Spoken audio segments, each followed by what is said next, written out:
going on here.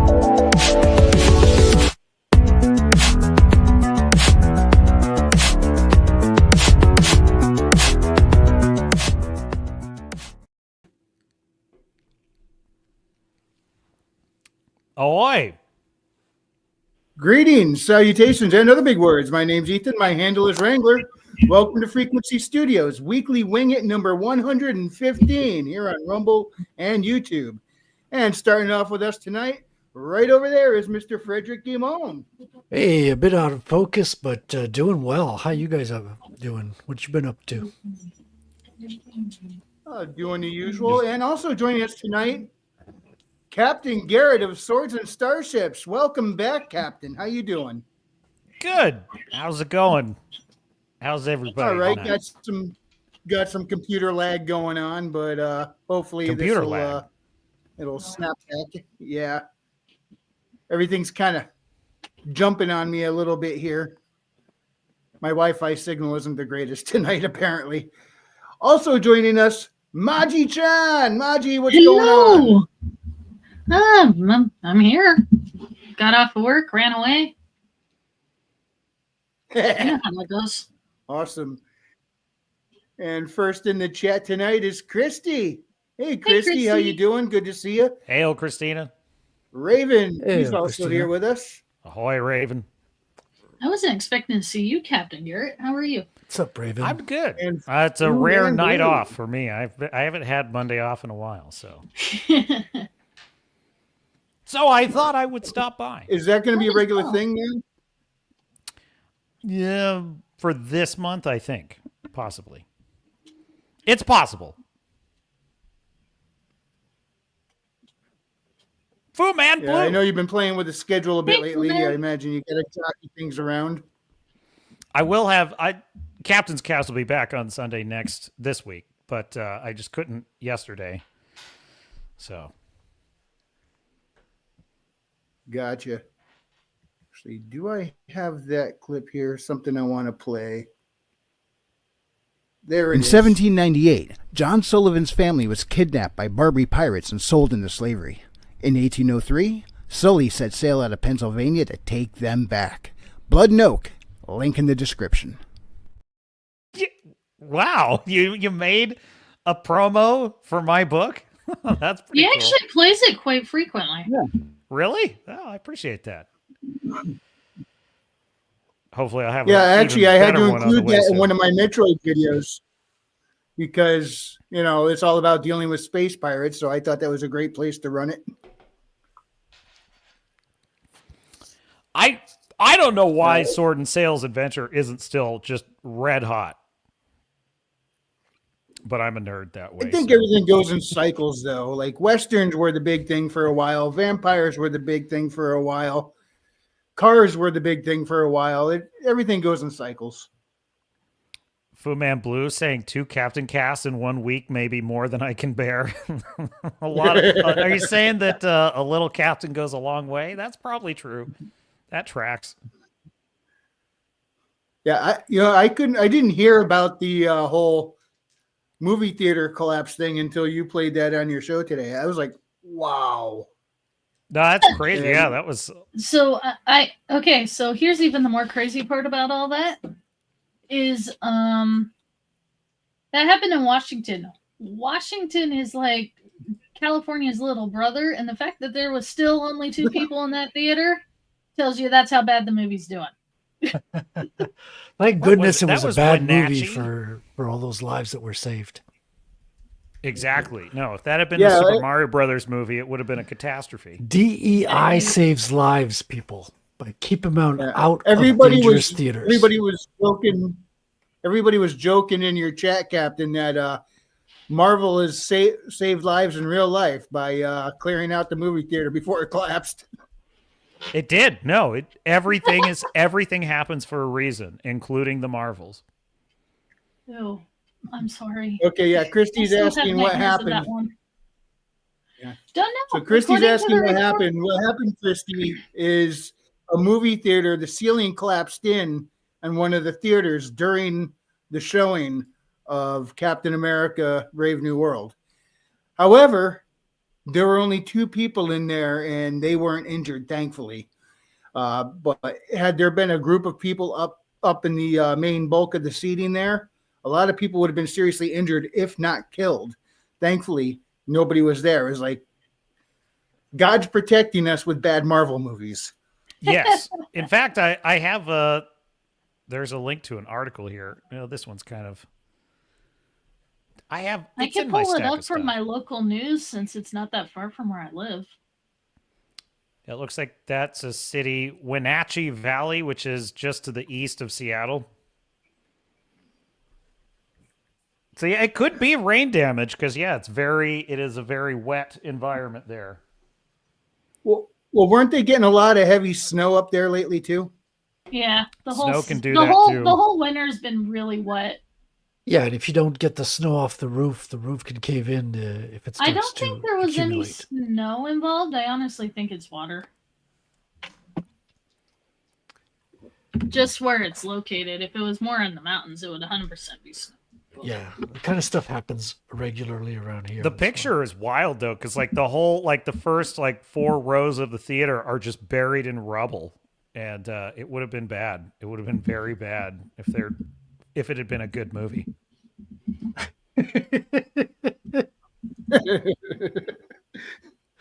Thank God They the should have gone movie's full of- trash. They should have had like a Red Hulk jump down in the rubble like he did it. Just 3D. So Frederick, what are you working on there? So these are kind of like little add-on illustrations for Otter's book. So they would be like chapter dividers or little illustrations that you could nice. use to fill any white space. So I have like a large illustration I did for him, but these are kind of just tiny little fill-ins that'll be able to place different little That's spots. Awesome. Yeah. Yeah, they look cool. So got a dagger here, lightning, hawk kind of emblem. This is a double crescent kind of thing. This is the hardest to draw because they're closest to the perfect circle. So even though it's the simplest, it's kind of the hardest. And I got a little goblet here at the top. I'm gonna rework the wine in there, but yeah, it's a sketch. Is that goblet by any chance a callback to the goblet that the lady's drinking from in that other picture? No, because she's not drinking from a goblet; she's drinking from a stein. Oh, okay. Yeah, Apparently I remembered it wrong. yeah, we see what we want to see Do sometimes. that a lot. Yeah, but no, it's a different goblet. I don't know the whole ins and outs, but there you The go. Wrangler, I posted the news report from the local news. Alrighty. I'll pull that up now. Thank you, Maji. Yeah, Where is Lord Otter? I don't know. I Probably may in the have to rivers. actually refresh the screen. I'm probably going to drop off for a second. I need to refresh this because everything is just kind of freezing up on me. So give me a second here. Yeah, Fu Manchu. There's a lot of chalice symbolism, a lot of kind of lewd symbolism that's totally, unconscious, kind of slips in there. I want to do something similar for my Galaxy Born book. Have illustrations within the pages. Oh yeah. It's good when your chapter ends and you just got a few lines up at the top of the page. You got a large white space. You can fill it with a nice little illustration. Doesn't have to be anything over the top.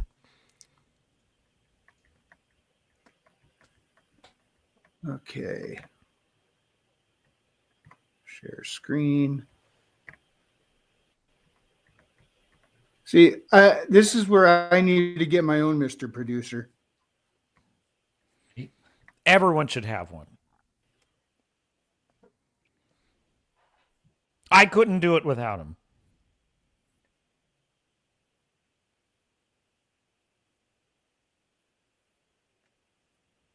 Yeah, I need a producer because I am not going to edit my own videos. I'm going to spend that time on making comics. Mr. Producer, you said that producers never edit videos. Am I This is thinking the of an first I'm editor? hearing of it.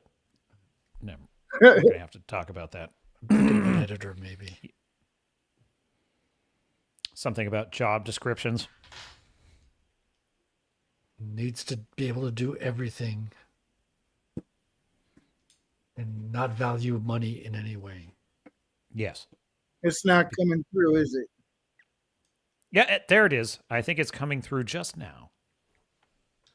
This just in. It's pinwheeling.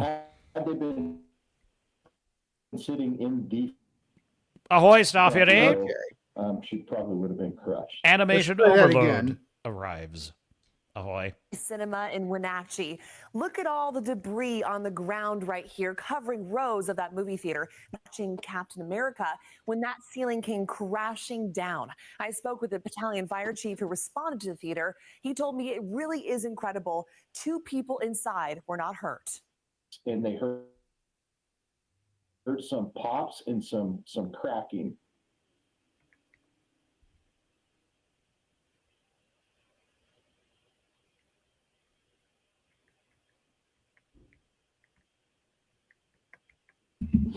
I think we lost Wrangler.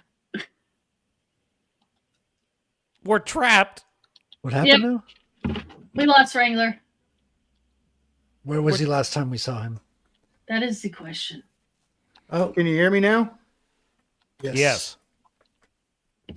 Okay. I think Okay. I fixed half the problem. We don't I have had to a watch video- it. We saw the damage. I had a video game running in the background. I just shut it off, and all of a sudden things are moving a lot smoother now. Oh, that helps. Yeah. But at this what computer cost? is Wait, Starfury, you got banned from my chat, Starfury? What did you do? What did you say? He angered the YouTube censorship algorithm. That's our Starfury. the YouTube sarcasm algorithm.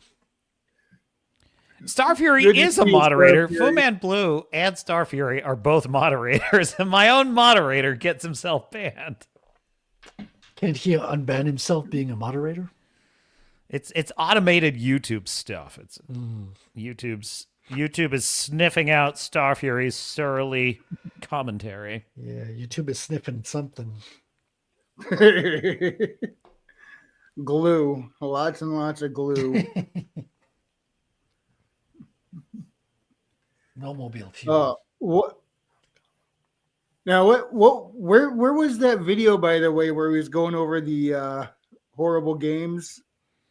and Oh, Fuzzy Fleekazoid's Hitler? video? Yeah. See, unlike you, I'm not monetized, so I could probably get away with playing that video and not get in trouble. I played that one. What was it that I didn't Yeah, it play? was the Fuzzy Hitler part. Oh, furry Hitler. Oh no, I just Googled that and I just found a YouTube video. Oh well. Yeah. Yeah, I don't blame you for not wanting to play that one through, but It's literally posted on YouTube, but at the same time, it's this video game in which you play as furry Hitler. And I'm like, I don't know if I like this. I don't like playing this on my channel. Yeah. I'm okay with the Hitler part, but the furry goes too far. It's the combination of the two, you know. It's but literally, it's like a wolf furry in like an SS costume, and his name in like the dialogue box is Adolf. I'm like, what is this? What the hell is this? It was Fleekazoid who mentioned that this is a game on Steam, and I was like, what? The strange thing about it is it seems like one of those like anime games that's like a dating anime game. Like it's not even course. about like war or anything controversial. It's just No, just it's like drama, you know, Dating in drama. the SS, you know. Dating sim. It's a furry dating Oh, man. sim Is it that's really? Oh, gosh. World War II themed. Oh goodness. It's Third Reich themed. I should stop saying it. I'm hitting all the words. I gotta stop saying all the words. You just come in here to No, get I'm you, sorry. I'll stop talking about furry. You know what? hey, I'm the one who brought it up. That's true, but it's like I It's don't a have trap. to test the algorithm here. It's dangerous. Shortly after I read your book, I ended up with a one of those silver dollars. An eagle? Yeah, Yeah, that used to be a currency of the United States. The eagle was $1. or not the eagle, the Spanish. Oh, a The piece of 8? doubloons? Yes, the pieces of 8. Oh, Yeah, I'm sure there's probably a lot of those floating around because they were the gold coin currency of the Spanish Empire for a long time. Yeah, and part of the reason why I decided to get the particular one was Oh it had god. shown up at the local shop. Oh goodness! But then also all of the chop marks on it are just absolutely amazing. And so it was minted in Mexico, and then it ended up going all over the Pacific. That's So cool. various islands, Japan, China, and stuff. It's just got all kinds of Oriental chop marks on it and stuff. That's a cool souvenir to have, definitely. this is a perfect time to post this comment from Christy. Where's the Lord Otter? We're talking about furries over here. Yep, he's probably swimming in the lake somewhere. Star Fury says, "Who doesn't like a furry in a Hugo Boss uniform?"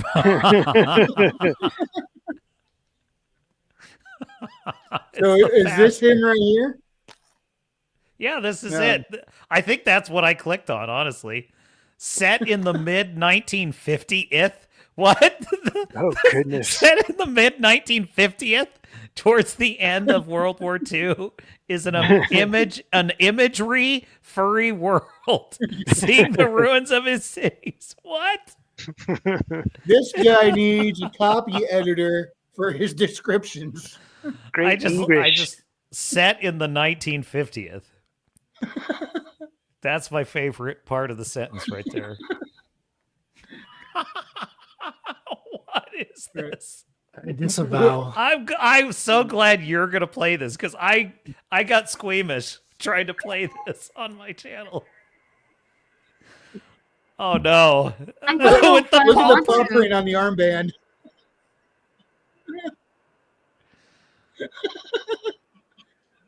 I'm scared. there is something seriously wrong here. There's a lot wrong here. But what the reason I discovered is because that Fleekazoid video, he was doing his worst games of 2024, and he just mentioned this, and it was so ridiculous. I'm like, is that real? And I just Googled it, and it turns out there's two of them. There's a furry Hitler too. Oh goodness! There's a sequel. Of course. Well, I guess if it made money once, do it again. Star Fury says, I can't hear Pieces of 8 without hearing it in a parrot voice. Pieces of 8. Yep, that one. Snow, hello, beautiful What's up, Anime Snow. Overload? Ahoy, Snow. Oh, hey, Snow. Hey, Snow. Guys, don't you know she's the most beautiful soul on earth? Fu Man, you had an I don't imagery know. friend. Hey, Fu Man Blue. I think Image. Star Fury's kind of competing with her for the position. Look how beautiful soul he is right here. If it makes you feel any better, Snow, we're terrified too. Would you like to join us, Miss Snow? If she's able, she can, because I put a link in her DMs. That looks great. Curse of the Star Rays. Nice cover art there. I'm tricking the camera into zooming into my art. It likes Lord Otter's book better than my art. Okay. Which is kind of funny seeing how that art is going into Lord Otter's next book. Exactly. I'm outthinking the algorithm of my camera. Yeah, Okay. it's not liking your art.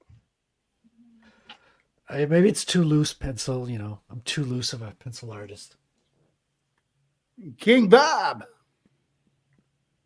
How's it going, Kin Bob? Bob. Hey, Bob, look, Your Majesty. there's someone Hey, King Bob. There's a captain here, which I used to be until someone screwed up my name. You can thank Royce for that one. Well, a king's better than a captain, right? That's true. I can't play this this Royce promo anymore because he's not doing that right now. I still got the Comic Shop Wednesday promo in here. Oh well, I can I miss play Comic this. Shop now. Wednesday. Steel and Stormbright, The Curse of the Star Wraiths, an exciting sword and sorcery adventure about two brothers trying to make their way in a harsh world. Link in the description.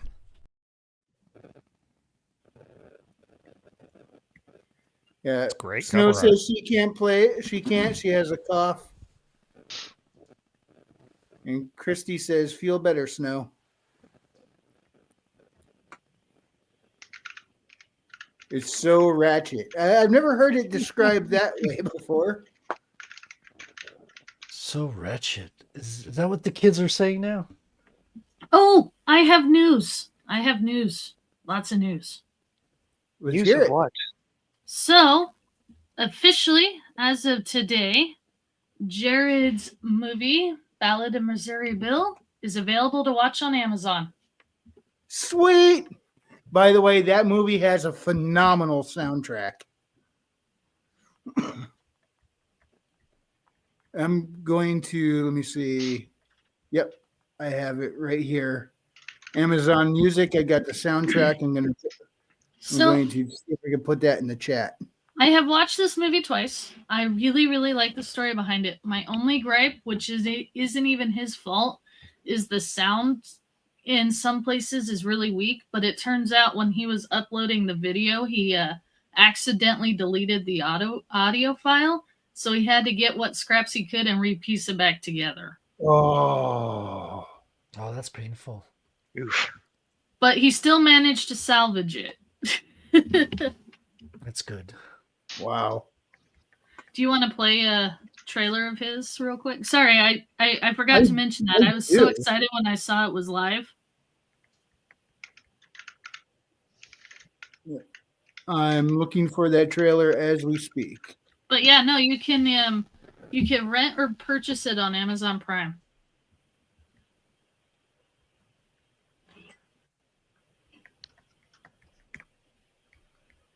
The trailer's on Amazon, right? I believe so. Or I is it haven't on looked. YouTube? It should be on Amazon now, or the teaser at least.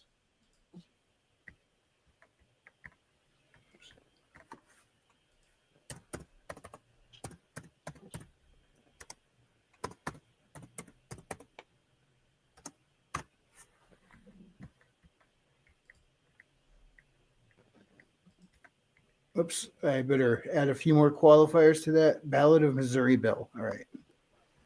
Because there's a few things that say Missouri breaks. So. Mm-hmm.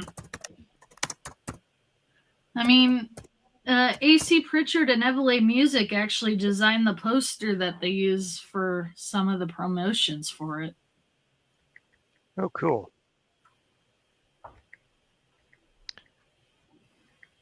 It looks like you're playing one of those phonetic games there. We're supposed to figure out what the word is. I know, right? Yeah.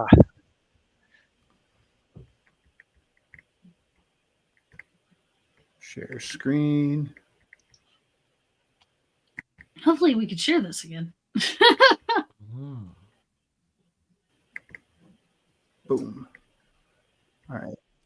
Watch trailer. Is that coming through? Lightning, maybe? No, you might have to change your screen. Yep. Right Yep, now we're not still yet. watching Frederick. There Oh, you go. there we go. Idaho. Curious, Bill. Nothing good happens in Idaho.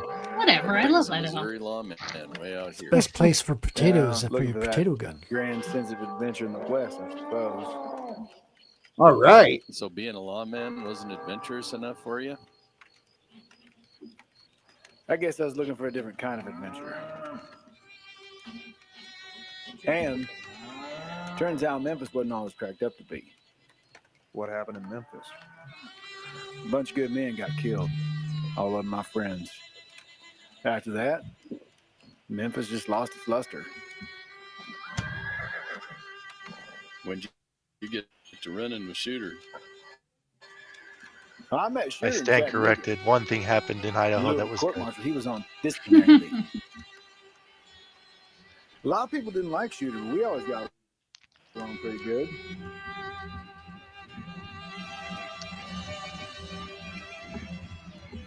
I don't know, Bill.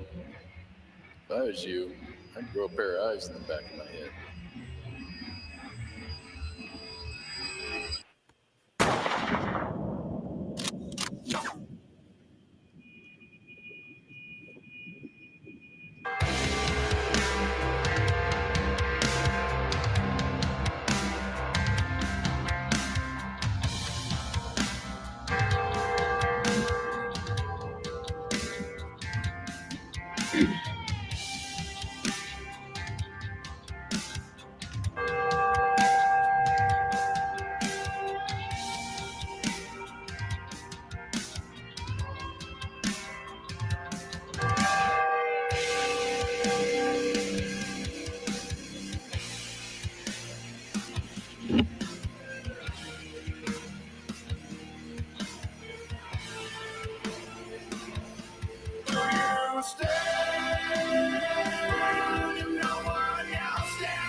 Sooner or later,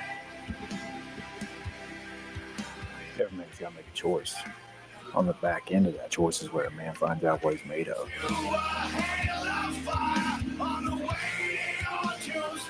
You're the only one who can end it.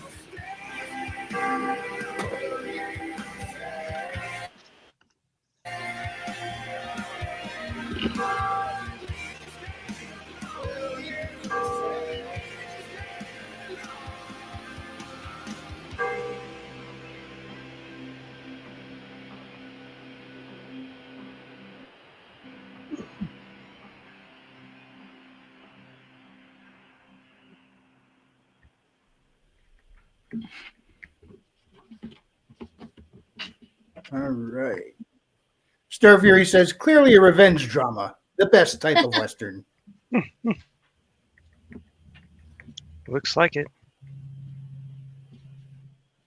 But Pretty so what it cool. was it was Jared, a couple of his friends, and they had a fairly decent camera and decided why not try and make a movie. So it as independent as you can get, because this was That's pretty cool. That's literally pretty good work for just picking up a camera and going for it.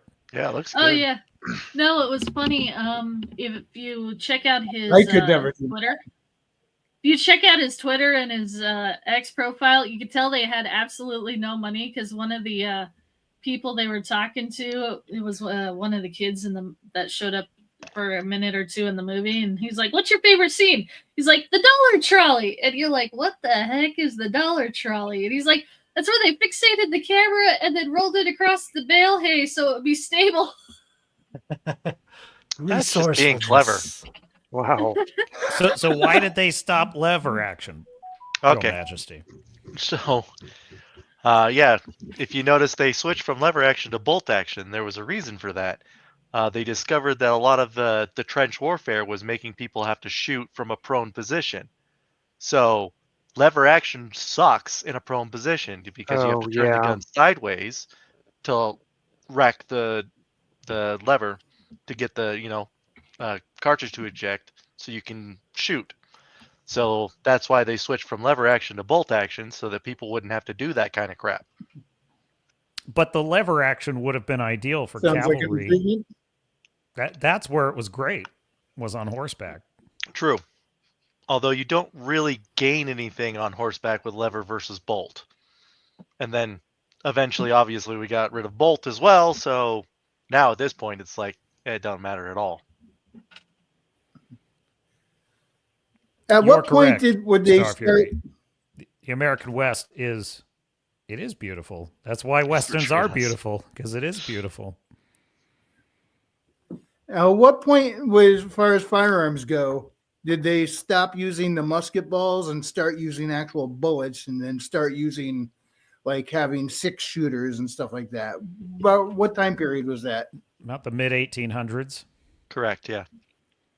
So So the because it was pistol already that Sully uses, is that fires musket balls? no, That those who would be uses? bullets. No, because so actually during the Civil War period, they were already transitioning from, literally you had a powder horn and wadding and all that stuff packed together in your kit. They were transitioning to like manufactured cartridges that already had a measure of powder and wadding and everything all ready to go. And so you would just put that into the musket. And there were still long rifles being used, single shot long rifles being used by the American Army. But that was actually one of the reasons why Custer's Last Stand was such a disaster, because all of the Native Americans were using the Winchesters, if I'm not mistaken. And the Army was still using the single shot muskets, which were better at range, but they took too long to reload compared to the Winchesters. So it was kind of a transitional period. But yeah, by the time of the late 1800s, it was bullets. Mm-hmm. So what Colt- kind of gun does Sully use? Sully 'Cause he has uses a pistol. he uses a pistol from the early 1800s, so it would have been a musket ball with wadding and powder and shot, loaded with a ramrod. And those pistols were mostly handcrafted. Back then, weapons were a cottage industry in that era. So, an individual gun specifications could vary from like gun to gun, literally. So in a fight, Sully only has one shot with that, right? At a time, but you could reload. I mean, British regulars in the era of muskets could reload. I think something like they could get off like, I want to say 3 shots per minute, because they were pretty well drilled. So like they could reload pretty quickly. But once That sounds like in battle while working with others. I'm talking about like if two dudes are going at it and they're armed and they fire their shot, if they don't put the other guy down, they're left with fisticuffs. They're not going to reload. Yeah. So what they would do, especially like pirates really did do this, they would wear a brace of pistols, which is they literally had like 4 to 6 holsters, each with a loaded pistol in it, so they could just keep pulling pistols. That was how they used to do it. If you wanted to have multiple shots in an encounter, You'd have multiple guns. Yeah. Blackbeard was famous for that. Yep. Edward Teach. Interesting man. My parents Christy have. says they also weren't accurate. What's more accurate? No, they also weren't accurate. I think she's talking about muskets not being the musket pistols not being the most accurate thing. Well, they didn't really get real accuracy until they started doing the twists in the bores, because that really helped the bullet spin. And once you got the bullet to spin, then physics took over, and it would naturally want to continue going in the straight line as long as it could until friction took over and you'd start to lose its energy. Yeah. My parents now, full have. disclosure. Oh, go ahead, Raven. My parents have. Well, it used to be a musket rifle from the Revolutionary War, but during the person that inherited it sawed off the barrel and used it as a cavalry pistol during the Civil War. So it's almost like a sawed-off shotgun, but it's a musket instead. That would be interesting. I'd like to see that. Yeah, actually, the film The Patriot, Wrangler portrays pretty accurately how pistols worked in those days, because there's a scene where Benjamin Martin is at a campfire, and I think it's either him or his son. I think it's his son, played by Heath Ledger, who's literally melting lead into his own little mold for bullet, and he's making bullets over the campfire. That was actually using very his son's toys. Yeah. Yes. Well. That's right. Yes, he was melting his father, son's toys into. Well, but that was actually how soldiers at that time had to make bullets. They had to do that because each individual pistol might be slightly different in the specifications. So when you bought a pistol from a gun maker, they would also give you the mold to make your shot for it, because the exact size of the ball had to match the pistol. So soldiers would do that in the field before the Civil War. In the Civil War, by that time, they'd gotten manufacturing to a point where you had cartridges ready to go, and they could just distribute cartridges among the soldiers. Oh, they'd still jam up like none other, but yeah, it was a lot more.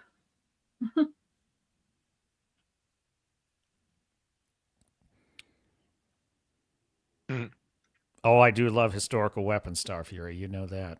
Oh yeah. Still want to get me a frickin' Navy. They're expensive though.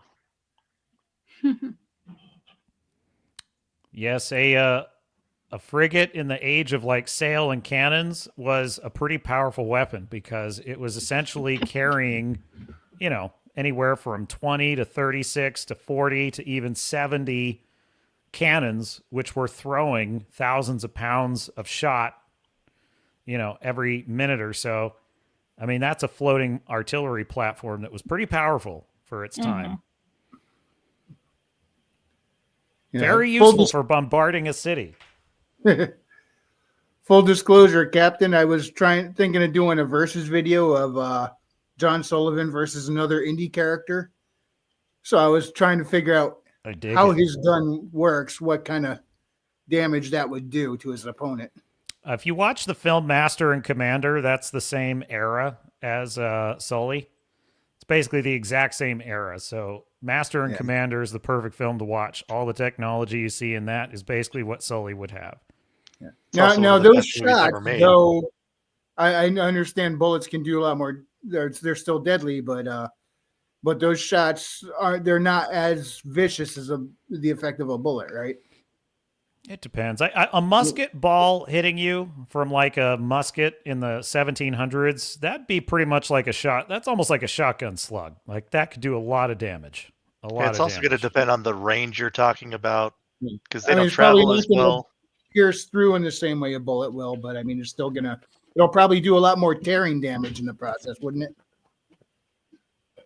I mean, they were powerful. They were powerful weapons. They could do a lot of damage with that single shot. But I think a modern, I don't know, probably a World War I rifle, or like the M1 Garand in World War II, I think would be much worse.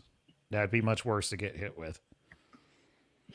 Yeah, because the velocity is going Starfury so much higher. And according to the Second Amendment, you could own as a civilian. Yeah, in fact, and I do. A well-known e-girl had to use one. I heard a report on that today. Oh yeah. I was like shocked to hear that. I'm like, she knows how to use a gun? Wow. Why not? Yeah. Well, apparently they are trying to get her crypto. Well, I'm glad I make you happy, Snow.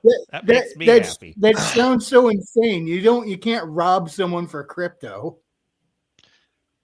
Give me all your crypto. Make it snappy. Well, yeah, they were trying to get her on her phone to transfer the crypto, and so apparently they let her into her house before like directly following her, so she was able to get slightly ahead of them, and she probably grabbed her pistol and turned around and just started shooting. Good.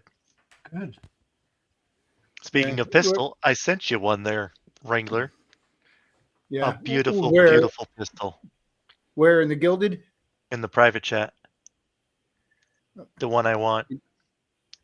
Okay. Oh, it didn't give me the notification that there was anything in the private chat, yet there it is. Now, let me get that share function going here. It's a beauty.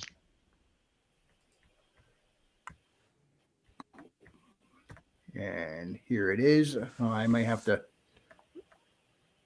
mess with the layout to get that to come up properly.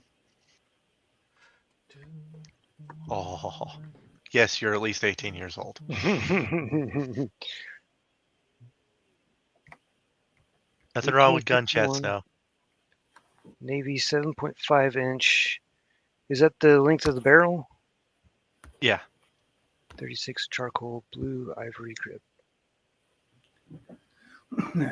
This 1851 Navy model features a case-hardened forged steel frame, charcoal blued parts, brass backstrap and trigger guard, octagonal barrel, and a polymer ivory navy grip size grip. The charcoal blue finish is a delicate over-oxidized bluing, and when new, it's a bright blue color, but over time with use, it will naturally patina to a soft gray. Yeah. Nice. Beautiful. And it's Nothing more owned- simple it's and reliable than a low revolver. Price of $806.56. Yeah. And that's just because it's a replica. It's not even a real one. You don't want to see the prices on a real one. Now, does the I was hoping it would show the barrel. 'Cause it's got that.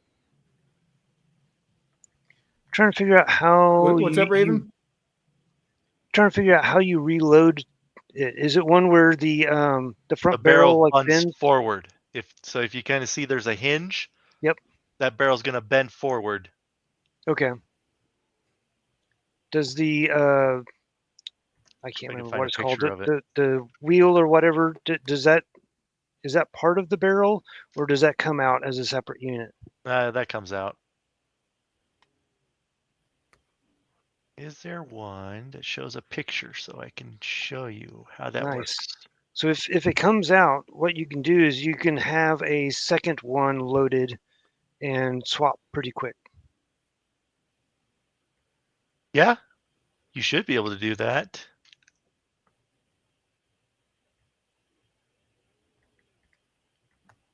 I can see if I can find a picture that shows how you load the cap and ball or not. Overlord Fluffy, welcome. He asked, does it reload or hold a single action army? It's single action. Star Fury says, I always like the pistols where you can change the drum. The drum. That's what it is. Hey, you Fluffy. Oh, come on. Show me a picture.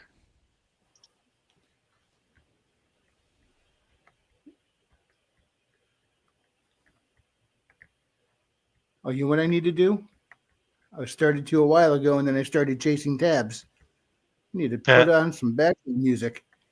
Here's a little try hard from Chill Kid.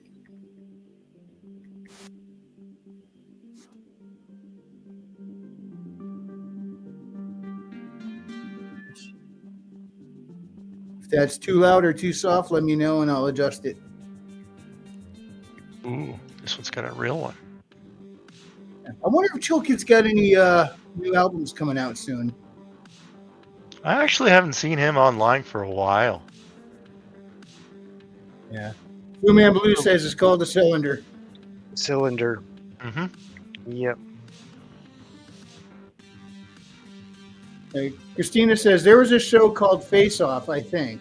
They were using different types of weapons and how much they would make matches, and they would do to different people, like the German army versus Mongolian. It kind of sets my mind Was that on the show, Deadliest The Ultimate Warrior? That sounds like Deadliest Warrior. I remember that. Deadliest Warrior. Holy crap, that show was terrible. It was really dumb, and yet I couldn't look away. I had to watch Yeah, it. right? I had to It was see like- who would win, even though it was dumb as hell. Yeah. It was, I but it was like completely it when arbitrary. They did the Jesse James gang versus Al Capone gang and stuff like that. Those were fun. I liked Zulu Warrior versus Samurai. That was one. Wow. A Comanche Warrior versus a Roman Gladiator. On the Were these Captain's on Cast, TV? we were trying to name bad movies that we believe are objectively bad, but that we like. I was trying to come up with examples. And you mentioned Face Off as one, and it's funny Yes. that Christy mentions. Oh, the one with Nick referring to the Cage same and thing, but she mentions Yeah, Nick Face Cage Off. and Travolta. yeah, that's pretty good. I didn't think that was bad. Yeah, I wouldn't call that a bad movie. You know what? I stand corrected. I only like good movies. I can't relate to it.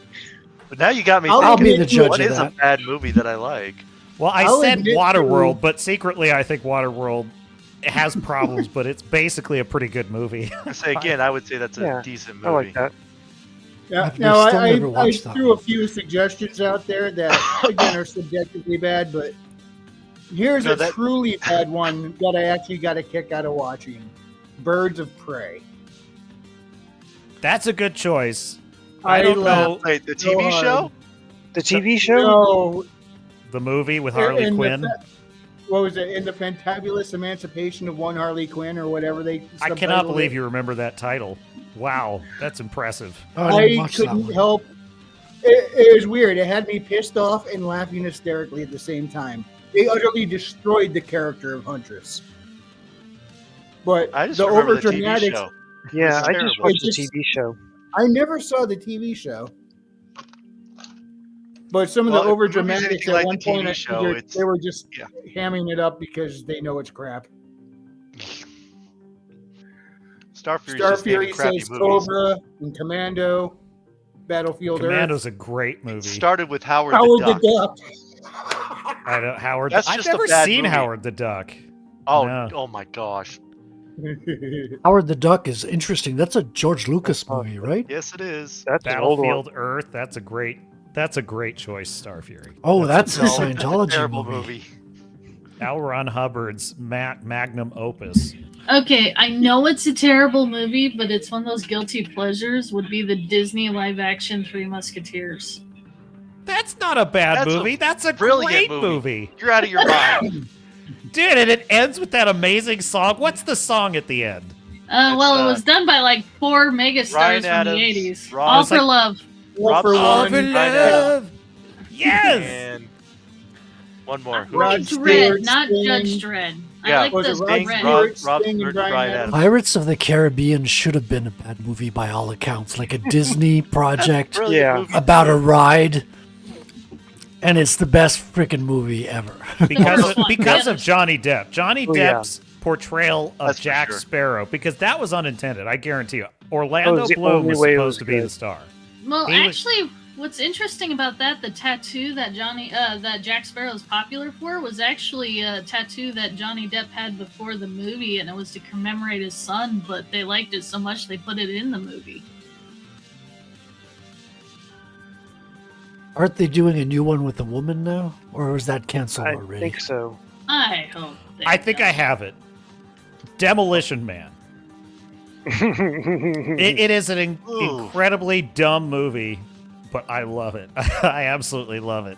It's pretty. Taco Bell Wars. It's pretty. I have no room to predictable. talk. One of my favorite movies is Twister.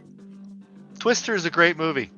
It is. In fact, even Twisters was pretty good. I thought the second one was I pretty good. agree. See, you're I missing like- the point. It's I bad like movies Twister. we like. Until about the last 15 minutes, they didn't know how to end it, and then when you're about to hate it, the last 30 seconds redeems it. You're like, damn it! I got it. I know exactly. Alien Resurrection. That's it. That's it. Alien Resurrection. That's a bad movie, and I love it. I love that Alien too. Resurrection. I don't know which one that is. That's Yeah, the fourth I'm with one. It's the one with Winona Ryder where Sigourney Weaver comes back as reincarnated half alien Ripley. Yes, Oh, that's that the one. French Aliens, Oh, made by a French yeah. director with a French She's cast. bald. I got one for Yeah. you. I got one. I'm Pacific 100% Rim. sure I've seen it, but I've never. That That's movie a is good one. so bad, but the kaiju fights are awesome. That's a good choice. That's a great choice. Yeah, I'm Excellent. still going with crappy movie. I will never Oh. watch that again. Godzilla 98. Now, Star Fury says Judge Dredd with Sylvester Stallone, which is a good choice, but the Carl Urban Dredd film is a masterpiece, like just a masterpiece. Oh, and Cash. Tango and Cash was freaking fun. I wouldn't put that as a bad movie. The Godzilla movie when he's attacking the Empire State I Building. actually have a clip in here that has part of Tango and Cash in it. Star Fury hates Alien Resurrection. Why do you hate Alien Resurrection, Star Fury? Go on a rant. I want to don't hear even this. remember that movie. I want to hear this. Bigotry. I had a big crush on Winona Ryder, though, so that's probably part of it. Dude, who didn't? Yeah. Well, yeah, it is Winona Ryder. Well, it's an interesting concept, man, when you think about it. Like, she's now cloned half alien. Now she's now compromised, right? Well, It's super interesting take on Ripley. Well, she's not the protagonist, though. See, that's actually, I think that's why people hate it. Because if you want Ripley to be the protagonist, it's a terrible, awful movie. But if you can accept that Ripley is not the protagonist, she is a supporting character, and you like the protagonist, which is Winona Ryder in that film, I think you can get some enjoyment out of it. It's a Joss Whedon film. It's like, and it's got Michael Wincott as this, like, galactic ruffian, I don't know, gun for hire. It's cool. All right, I'm gonna rewatch this movie so that I can actually have an opinion. As I You're gonna love said, it. I'm telling you, it's a bad movie. You shouldn't watch it. No, Christina, you were right the first time. It's Judge Fred. See, I like Dredd, but I don't like Judge Dredd. No, Judge Dredd's a terrible movie, but I can also understand liking it because Armand Asante is awesome in it. But the Dread about one this? is great. Escape first from Mortal LA Kombat and movie. Escape from New York. Oh, I Oh. cannot stand the first Mortal Kombat. I don't know if I'd call that a It bad is movie. so bad, but people loved it. It's campy and cheesy, but I don't know if it's bad. I would say the second like one is where- bad. Anyone that like that would actually, I'd have a problem with. Where all I can remember was that scene where Liu Kang was training against this other chick who was actually from the Shadow Realms there, or whatever they're called, the Katana. Outer Realms. Yeah, he's training with the katana. Katana, yeah. And she's like, to win your next battle, you must use the element that brings life. It was like talking in riddles over something so childishly obvious. And I'm like, is this a joke? And then the chick that played Sonya looked like her, but was as stiff as a plank of wood. And when I'm noticing that, it's a problem because usually that shit goes over my head. But no, she was just bad. Yeah, she was there for The- being. First Pretty. Mortal Kombat movie was Big Trouble in Little China in my book. I so agree, Starfury. Lena Headey she's a great actress. I don't think I've ever seen her in a role where she didn't just crush it. I like she her in was- Sarah Connor Chronicles. That show got killed just as it was starting to actually get good. That As show had usual. some great runs of episodes, I gotta say. Like, it was very clever with how to use the different It was more clever than any of the movies after T2, I think. Oh yeah, and Summer And Glau since did they an brought amazing it job. to, since they brought it to current day as far as air date goes, it was running on Fox, and they had House. I wanted to see them do a crossover episode where she ends up at House's hospital over her cancer. I thought that would have been great. That would have Think been about the wild. And then possibilities. House figures out that the patient is a Cameron's machine a little at some off. point. Yeah. Yeah, Star Fury's got it. I'd watch that movie Just all look the her up time. and down like something's not right. That's a horrible movie that I All enjoy right, to so watch. my guilty pleasures are the Pierce Brosnan's James Bonds. Those Those are are good, good. though. Yeah, Those are so comic book level James Bond. Yes. That's how he's supposed to be. That's Yeah. the correct James Bond. I'm Yeah. tired of this agree. mopey Daniel Craig, softer, gentler James Bond. Daniel That's gotta Craig was go. terrible Bond. Yeah, but the Casino Royale is still a great James Bond film. Yes, I love Casino The Royale, but original? after that, it's downhill. No, the modern version I think is excellent. Yeah, The see, two there's only escape the original. movies. One thing I did find interesting in that was when he was chasing the parkour guy, it turned into agility versus being a tank, where he was busting through walls trying to catch that other dude who was just like jumping over all the rafters and everything. I mean, Yeah, you're, that was Star good. Fury's correct about Sean Connery, but I'm just saying that Pierce Brosnan is a worthy successor to Oh, yeah. Sean Oh, yeah. Connery. Sean Connery is always going to be the best, but what you do is you take Pierce Brosnan and then you AI Sean Connery on top of it. I can do that now, sure. I'm also a fan of Timothy Dalton. I liked him a lot as Bond. Yeah. He was only in like one, wasn't it? He was in like two Was or it three. two? He was in one of my I think it favorites was actually, Roger which Moore was who in License one. License No, Roger to Moore Kill. had a couple. One of them only had one. Was it the Australian actor? Might have been. And then there was one guy no one ever thinks of. It wasn't called James Bond. It was just called Casino In His Royale. Majesty's Secret Service. It was black and In Her white, Majesty. and the main character was referred to as Jimmy Bond instead of James Bond. Yeah, The Rock is also considered a James Bond film because it stars Sean Connery, and the character he's playing fits James Bond and the James Bond timeline, but he's never named as James Bond. The Yeah, Rock. a lot of people said that's a stealth spiritual successor to James Bond movies. However, he did Sean Connery did do a non-canon Bond movie. What was it, Yeah. Moonraker? I think. No, it's was it Live and Let Die? Might be. Good night, Living Christina. Daylights, perhaps? Or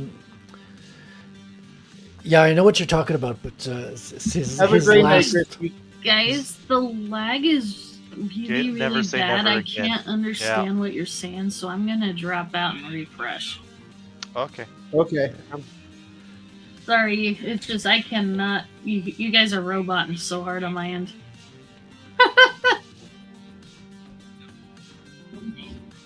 Escape Star from Fury LA. says it was David Niven. That was the name you were looking for on James Bond. The David one off. Niven. Yep, that's right.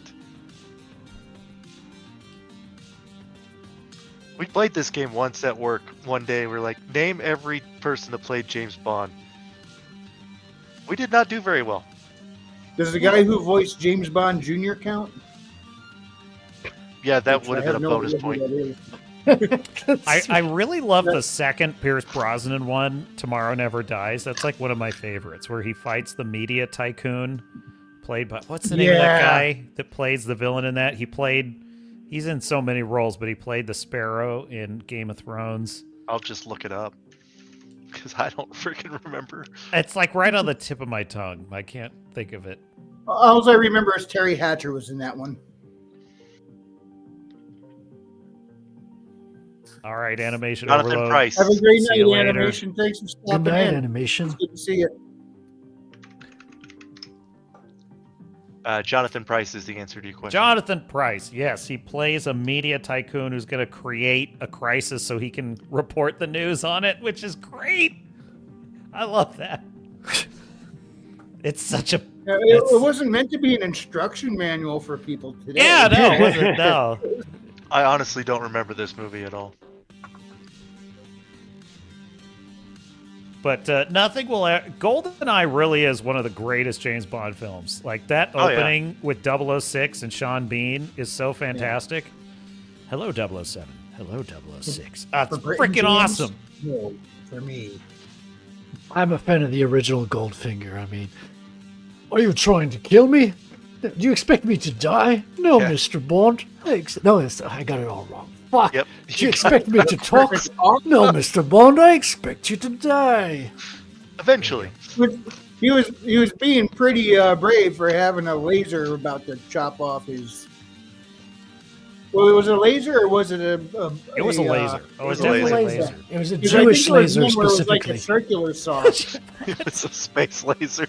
Wait, is, Is the prototype Jewish space laser, right? Yes. Jewish space laser. Oh, man.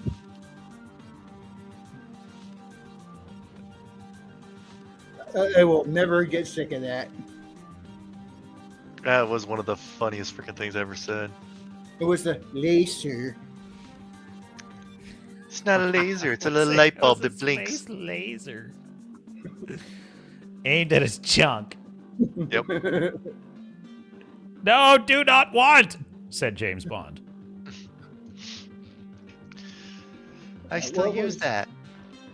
I just thought of a bad movie that I really liked, and now I'm forgetting what it was. Crap. It was Street Fighter. Star Fury was right. Oh, Moonraker. that's you know what? Ming Na Wen made it bearable. And Raoul Moonraker is Julia. arguably the worst James Bond. I'm thinking about You know- Ravens now. Raven, I watched Escape from New York, and I pretty much That's liked good. it. And then I tried to watch Escape from L.A., and I was like, "This is just the same movie over again." And I Yes. turned it off because I was like, "There's no point. I've already seen this." In the 80s, when they made sequels, they just made the same movie again. Yeah, it was so cheesy and stuff too. Second verse, same as the first. But is it a bad movie that you like? That's the question. Yeah, I like both of them. Not something that I would sit through like every year or something, but I love going back and watching it every, I don't know, decade or something. Yeah, it's got that good mood, man. And he did it all mostly with lighting. It's incredible, like green and red lighting ambiance with a bunch of junk in the background. There's not a whole lot of money that went into that movie, but they pulled off a great film. They had some How about the vector last artwork, like action computer artwork back then. This one It's might some be. of the I might have a controversial one. Speed, or no, Speed's a good one. But Yeah, say, what's what wrong am I with Speed? thinking of? The The Fifth Net? Element. The Fifth Oh, Element. come on. The Fifth Element's great. That's a great movie. Are you It is great, but just if you emotionally detach yourself and just observe it, it's kind of a dopey movie. I can say that about so many movies, though. That's true. No, it's a great, like, it's so tight. Like, every cutscene, like, they have, like, dialogue that overlaps with the next cutscene. It's incredibly well edited and put together. Yeah, he made 2 amazing movies in one movie. And he made half a great movie. Like, the Joan of Arc movie is great until she gets caught by the English. Then it goes down to hell. Yeah, that's The Messenger. I remember. The Yes, Messenger, yep. correct. What was it? The Island. The Michael Bay movie, The Island. That's pretty much a bad movie, but I loved it. I don't How think I about- saw that one. Didn't see that one. It's How about Valerian and the City of a Thousand Planets? That Oh, was trash. that's the same guy. That's what we're talking Yeah, that that's was trash. there's a lot of good stuff in there, but the two main characters have no chemistry. I at all. hated that At movie. all. I And that's a wanted to- Mézières. That's a Mézières comic book adaptation. Yep. Yeah. Which is a shame. What bugged me about that one was fairly close to the beginning. It was like right after they did that big heist or whatever at Big Market. It's like 4 of their agents that they were working with got killed, and they flew out of there like, mission accomplished, cool. Like, it didn't bother them one bit.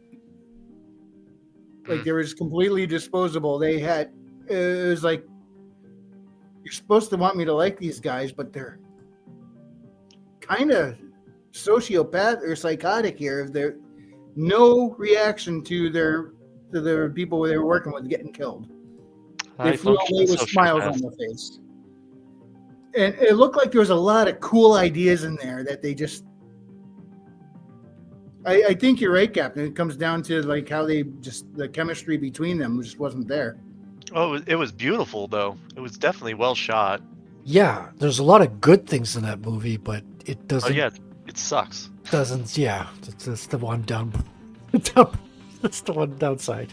I have no idea if it's a good or a bad movie, but I do like Troy. I've never seen it. Yeah, with Brad Pitt. Yeah, Brad Pitt and Eric Bana and it's a non-mythical Yeah. telling of the Iliad, basically. I watched it and I have no memory of it. It has one of the coolest fight scenes. It has Yeah. a lot of great fight scenes in it, but it fight has one of scenes the are coolest awesome. fight scenes in a movie, which is Achilles versus Hector. And it's just rad. It's just an excellent fight scene with spear and shield and sword in the hoplite, like historically accurate to how hoplites would fight. It was cool. Oh, yeah. I've seen that part because that part's everywhere, but that's the only part I've seen. And that was good. Yeah, I agree with that. A lot of fun, hilarious tropes came out of 80s action movies, though. Like, Oh, the yeah. good guy can get hit with 10 bullets and he's still going, but a bad guy, like, falls off the curb and breaks his neck and dies, stuff like that. Yeah, Uzis never run out of bullets. Ooh, you're limiting You it to shoot a car Uzis. and it explodes. Say no guns ever ran. Well, in the 80s, only Uzis mattered. I mean, back then. Oh man. Uzis are a MAC-10. Yeah. Star Fury says the fight breakdown of Achilles versus Hector is brutal. I can't look at that fight the same. What was that, Was Shad it or someone poorly that broke done? that down? The thing is, I've watched that scene so many times, and I really do watch for like every movement, every little thing, and I think that's an extremely plausible fight. I really do. As plausible as a film can be. Oh man, I forgot about that Uzi falling down Yes, the stairs. Overlord Fluffy, Life. that was awesome. Gosh. That True scene was Lies. garbage, but I loved it. That was Eliza Dushku, if I remember correctly. She played the daughter. It was Jamie Lee Curtis, I think, who dropped the Uzi and it just tumbled down the stairs and Oh, took out all man. the bad guys while she's going, Yep. ah! Well, Yeah. she's screaming. Yeah. I did not enjoy that movie. You know, I was very disappointed with Silo season 2 because towards the end of the season, multiple characters get badly wounded, like shot with arrows, stabbed, and as soon as the plot needs them to just be fine, they're suddenly fine. Like it's no big deal at all. And I was so surprised by that because most of the show is so well done that I was like, why are they just suddenly forgetting that these characters have been like one example was Julie. She gets the bends from doing this dive. She dives deep down in this water, and the character even warns her, like, you can't come up too fast, you'll get the bends. Well, she winds up having to come up fast, and she gets the bends, and for, like, one scene, she's kind of a little bit sick, and then as soon as that's inconvenient for the plot, suddenly she doesn't have it anymore, and she's fine. Well, she recovers quickly. Yeah, she just walks it off. And same thing, which it can be life-threatening to have the bends. Oh, So I'm yeah. like, why bring it up in the story if you're not going to pay it off? It was weird. I was disappointed with that. It was kind of like they just quit putting in the work at the last couple episodes. There's like, yeah, fuck it. might have Let's been just like lay a on this last bird. minute edit that didn't make sense or something like that. Or they just got bored.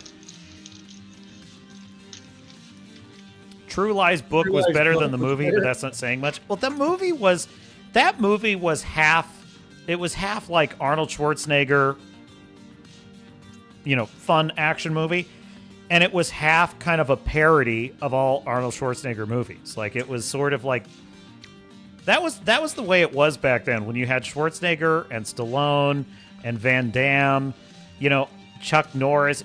Basically, all of these guys, they were the movie. Like whatever the movie was, their Yeah. personality took it over. It just Schwarzenegger, he stopped making good movies when he did Twins with Dan Aykroyd. But that's the that was, problem with. Danny DeVito. Yeah. That's Danny why DeVito. Judge Dredd is so terrible with Stallone, because Stallone's personality takes over that movie. And it's not really a Judge Dredd movie, it's a Stallone movie. That's Oh, the yeah. problem with it. I completely agree with your assessment, but I would say that Last Action Hero was a better job of making fun of Arnold Schwarzenegger movies and with Arnold Schwarzenegger in it. Yeah. It was How about pretty good. Expendables? Like I'm specifically thinking of the Expendables 3.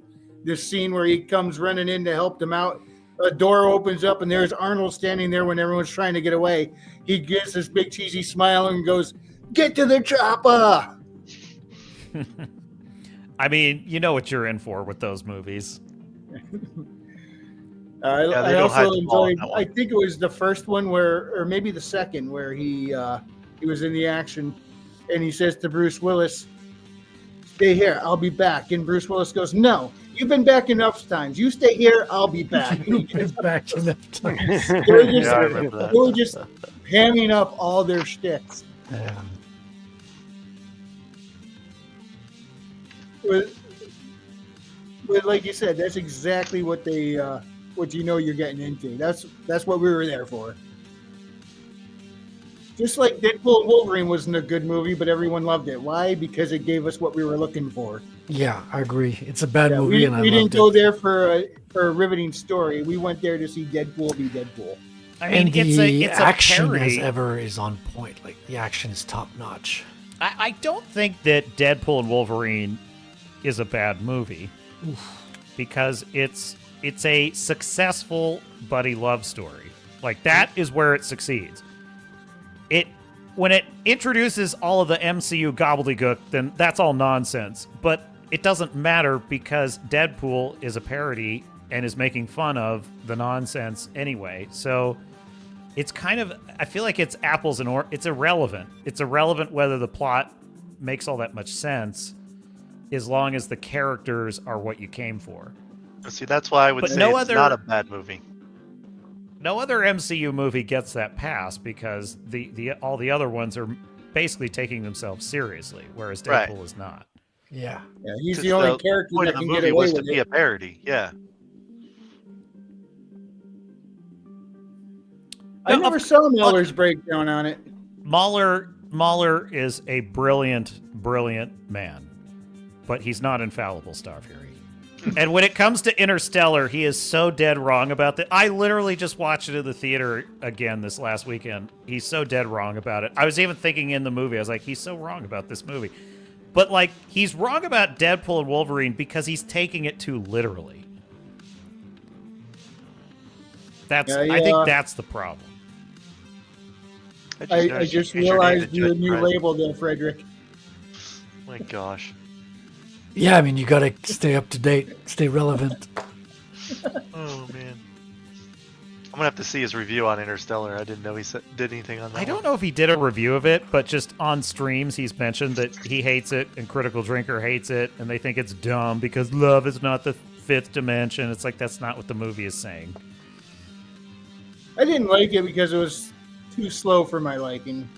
That's what I said. I It enjoyed stuck- the movie. I'll give it credit. It stuck to. It had its parameters and it stayed within it, and it was steady at least.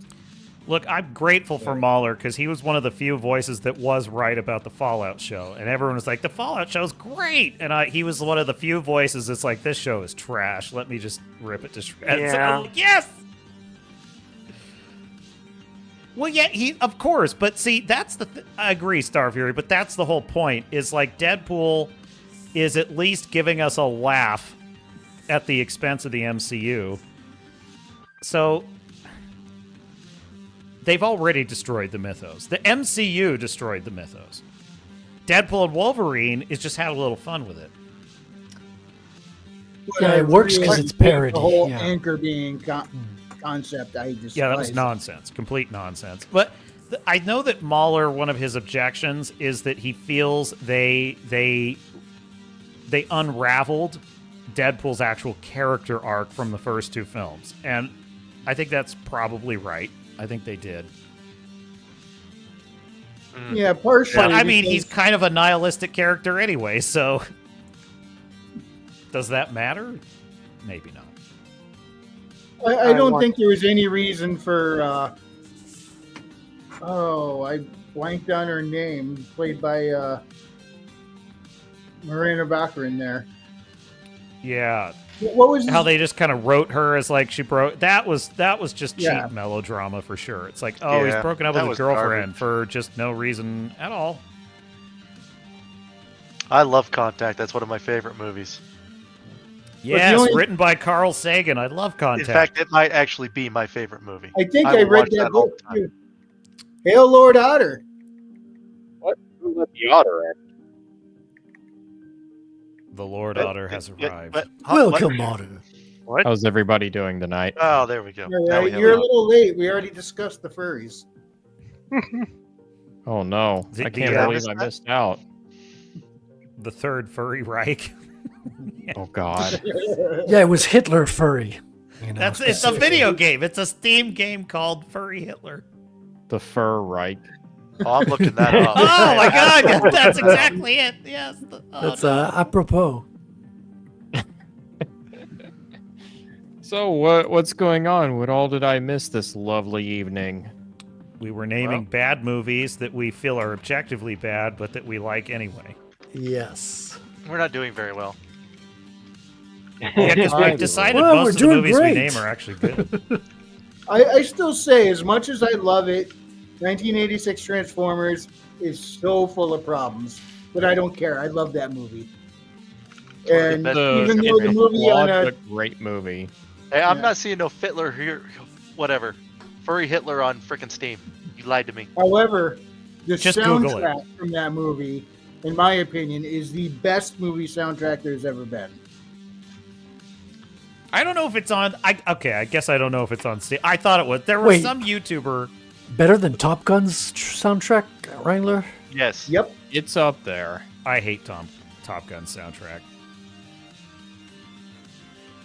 Only because my parents loved that movie and watched it on a loop, and at that time, everyone was listening to those songs over and over and over again, and it drove me You were crazy. haunted by Kenny Loggins in your You were sleep. brainwashed by. No, that. Oh yeah, no, going into the danger zone. Like those songs were played on a loop forever in the late So 80s did and the early 90s. movie soundtrack take you right into the danger zone? At all? No? Oh. You've made me Oh, angry. it could. Hey, when a bunch of us got together and played video games, I'd pull out the phone, go to YouTube, and start cranking up tunes for battle. And Danger Zone was in there quite a bit. It's a good song. It just got played to death when I was a kid. I couldn't take it anymore. It's like, stop it. I can't. Yeah, That was a it- big problem in the early 90s. A song came out, it got big, so every radio station would play it over and over and over again. And suddenly everybody hated it because they heard it nonstop. But you know what? I never do get tired of Eye of the Tiger, which is kind of a similar thing. Eye of the Tiger. Or You're the Best Around. I'm like Those are the classics. opposite. Like, I love Eye of the Tiger, but that song has been played so much for me to get sick of it. It's still a great song, don't get me wrong. It's Even my just main character plays overplayed. it. I'm not saying you're wrong, Star Fury. I'm just saying, when you've heard it 10,000 times in the car ride to the grocery store, you just can't take it anymore. You know what I mean? I'm kind of Yeah, upset can, that can I we can't at least buy get this some game. John Cafferty in there to break it up?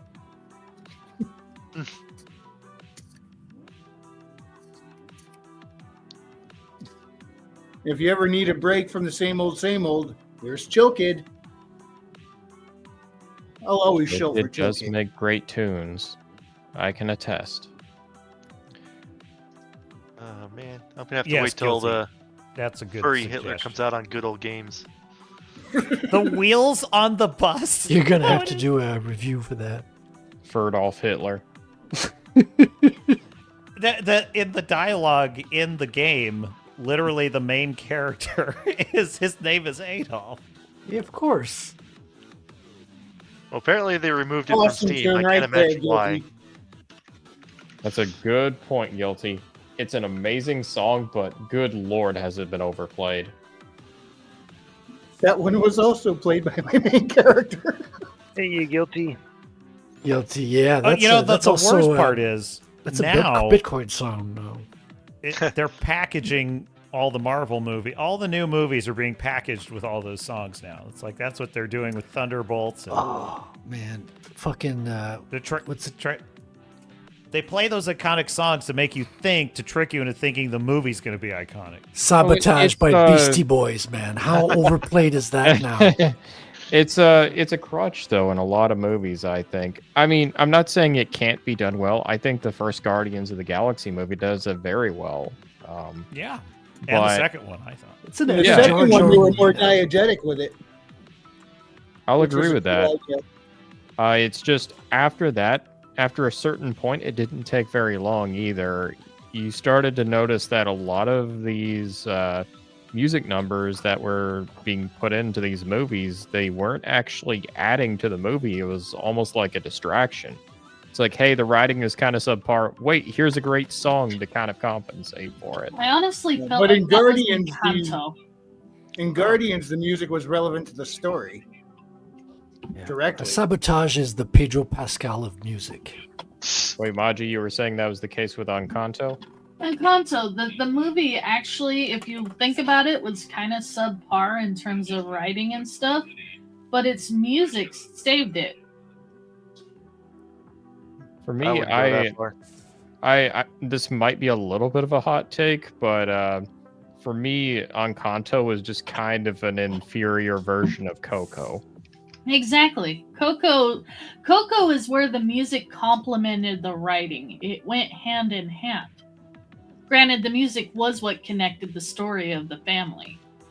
I'll also But- just point out that Coco is like probably the last really great movie Disney that Pixar movie. is going to put out Yeah. for a very long time. Wait, I haven't heard of this one. What's Coco about? It's really about adorable. it's about Day of the Dead, El Dia de los Muertos. Yes, I heard about that. That looks beautiful. Yeah, How good it's is it? really well done. It's Yeah. one of those movies where it's like, you know, a lot of Pixar movies, a lot of classic Pixar movies, they have that one scene where a lot of people cry. You could argue this movie has two scenes of that in it. This is after a slew of misses on Pixar's part. Then they actually did a really good one with Coco.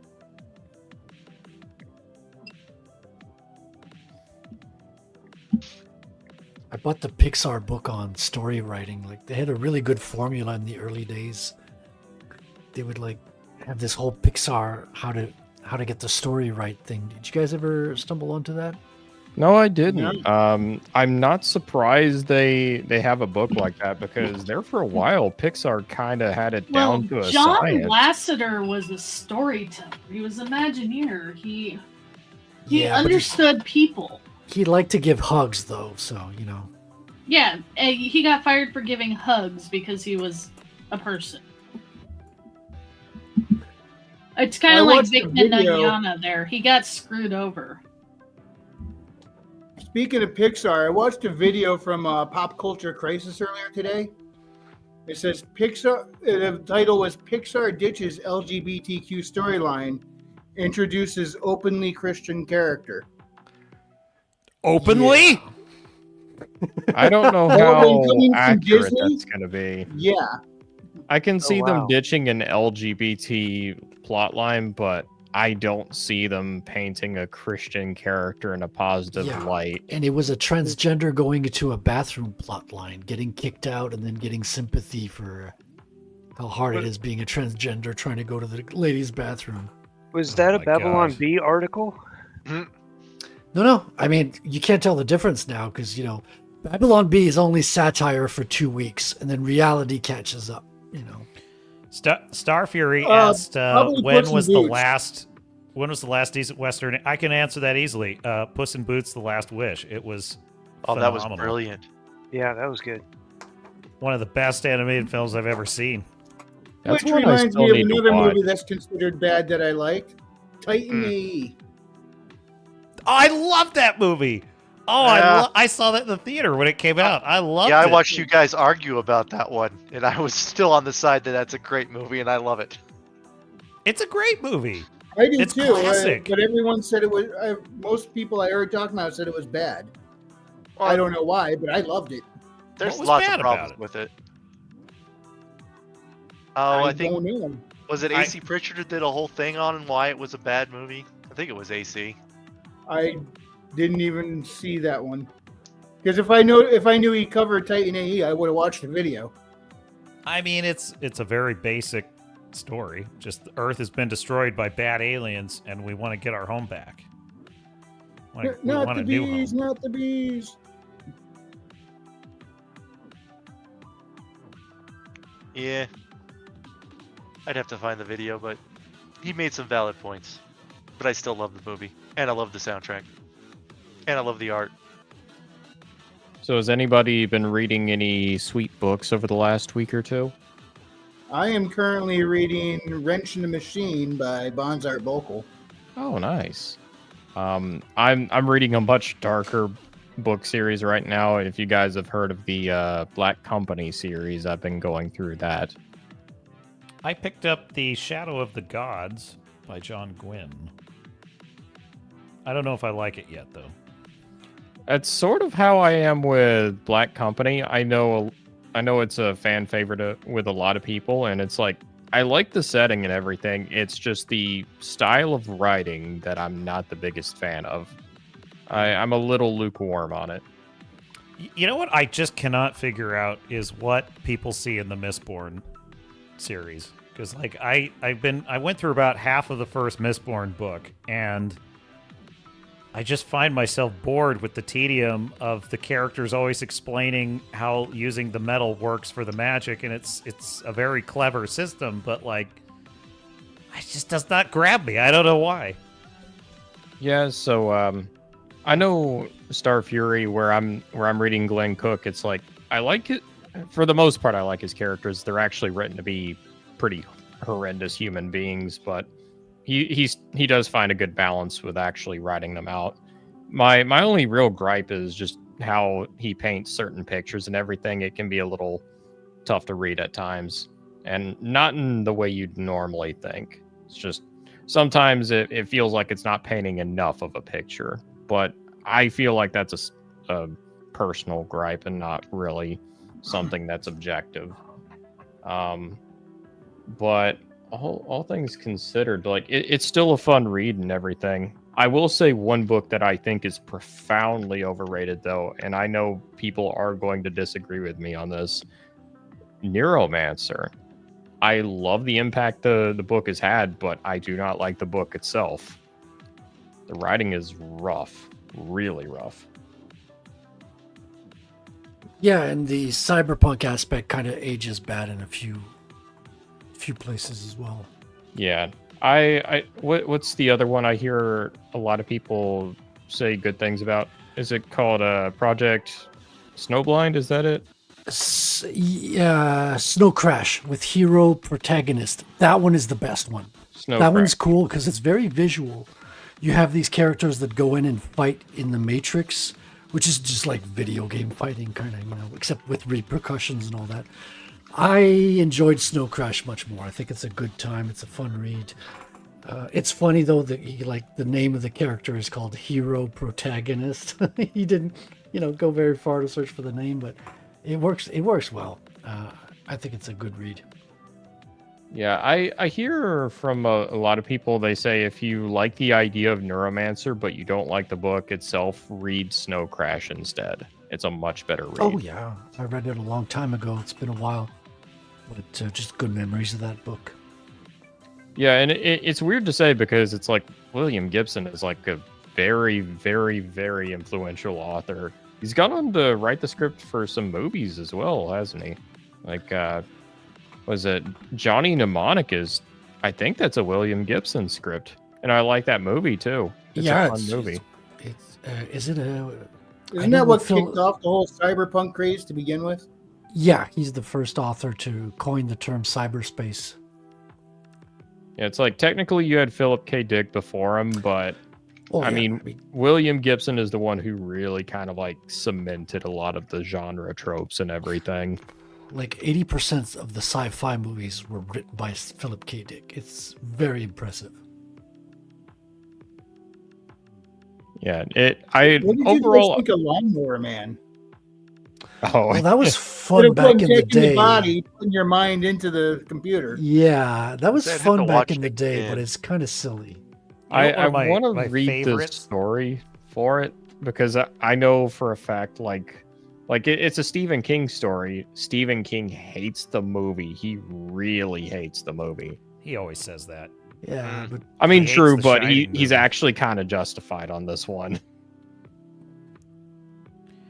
I saw RoboCop after years having not seen it in a long time, and I watched it, and I remember being struck by how the whole premise is that crime is out of control, and how are we ever going to stop the crime? We'll create a robot cop, and he'll just gun down anyone who's a criminal. And I was like, well, a normal cop could do that.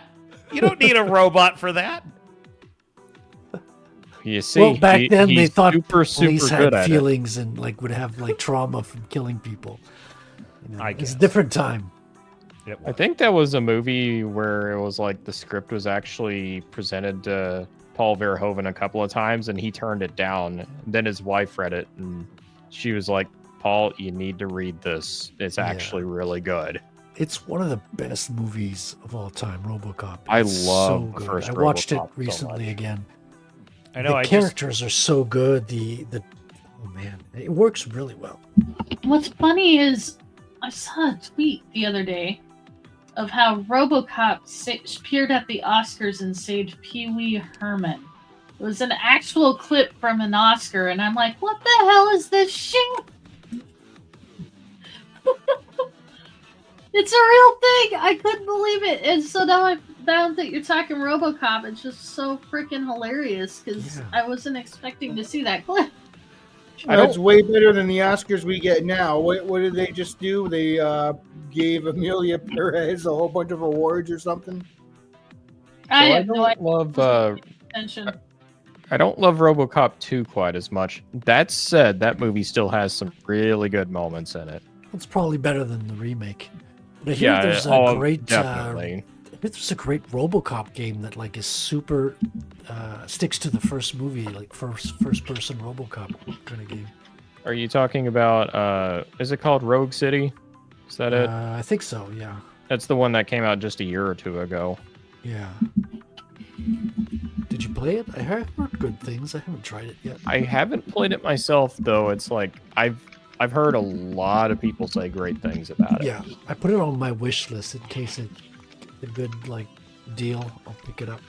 The funny thing is, this is by the same team, I think, who made the Rambo game about a decade ago, and that game did not go well at all.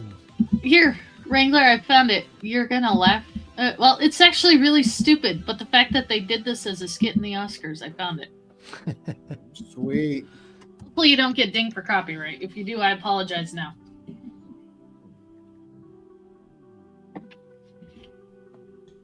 I'm not all that worried about as long as it's not a copyright strike. Copyright claims, no problem. Well, yeah, you're not monetized. I don't think you will ever get monetized for that reason. Thanks for the vote of confidence. Yeah, that's real encouraging. Well, no, I figure you wouldn't intentionally get monetized for that reason. You might just get lucky and get monetized, is what you're saying. Maybe.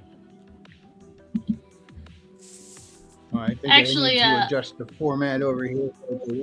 I made a tweet saying I was bragging about Jared's movie on your channel. Well, you know, Ari Snow, they used to actually nominate and vote for movies that were good movies. They used to actually do that from time to time. I actually saw a thing on Clownfish that they didn't even bother to watch half the movies because they didn't like them. Yeah, but Captain, nowadays there are no good movies, so they have to vote for other kinds of movies. But they go and they find these oddball, weird films that nobody wants to see. Even they don't even want to see them. That's and because they have to with all their stupid checklists now. They went so a couple of years It's ago. sad. They went and rewrote the rules that would make them qualify for an Oscar. And like Sonic the Hedgehog is one of the biggest movie films of the year, but because it's not diverse enough and hits enough boxes, it couldn't even be an option. The funny But thing is, he South had Park blue was hair. How DEI do you need to be? Sonic had blue hair and everything. the funny part is South Park was making fun of this like decades ago. It's like, what is it? Stan is taking Wendy to a film festival, and it's like the actual films on display aren't good movies. It's just now we're going to talk about how I, a morbidly obese woman, found out that I am a lesbian. And that's the whole movie. What was the other one? I think Cartman said something like, "Oh, those are nothing but movies about gay cowboys eating pudding." Yeah, that's the and then joke. when they wouldn't watch it, it was about gay cowboys eating pudding. Yeah, All right, forgot Snow that says joke. she's the reason I can't get monetized. That is not true. That strike dropped. Well, off I my didn't channel help with a the while Fur Reich, so that didn't help at all. ago. All right, Snow is like one of the sweetest people you'll ever meet. And YouTube struck one of my videos for something she said, and it wasn't even bad in my opinion, but they flagged it as promoting harmful conspiracy theories.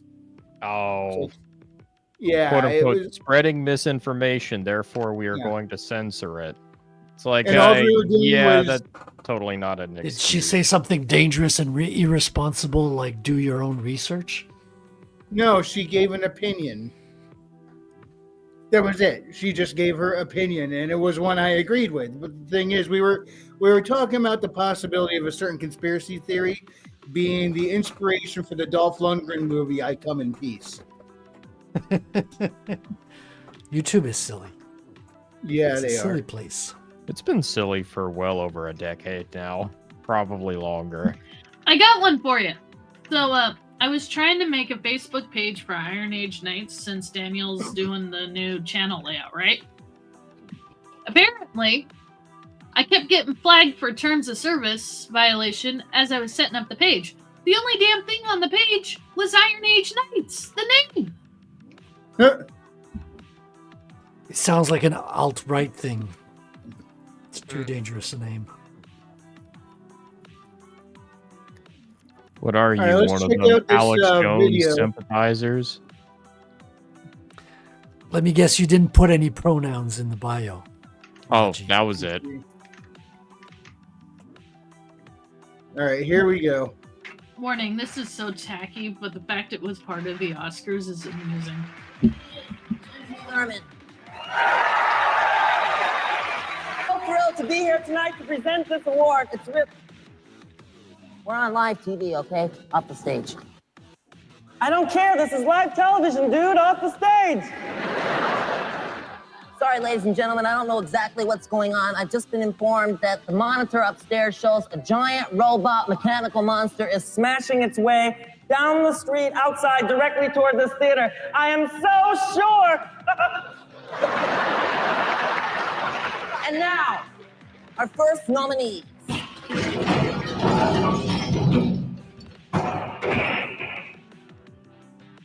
Give me my Oscar, or I'll tear your head off your body. You want your Oscar or you'll tear my head off my body? What Oscar? The one for sound effects editing. You gave it to those clowns in dinner jackets. Sound effect editing. We already gave that Oscar out. Sorry. Good loser. I designed the sound, not those penguins. I want my Oscar. I'll give you 10 seconds to comply. 10 seconds. Can we discuss this? Oh my God. Damn it, Pee-wee. Help, where's Robocop? You can never find a Robocop when you need one. Oh my God.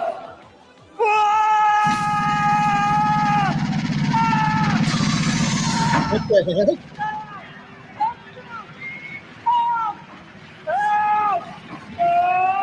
Like I said, this is corny as hell, but this is a lot better than the shit we have now. It's actually entertaining. But it's fun. Pee-wee could fly? I don't recall that. I don't remember. Was that in his power set?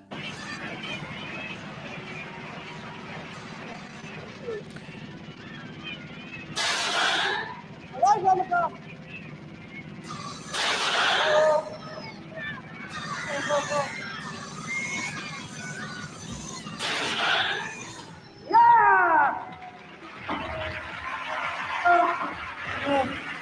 Thanks, Robocop. You know what's crazy about that?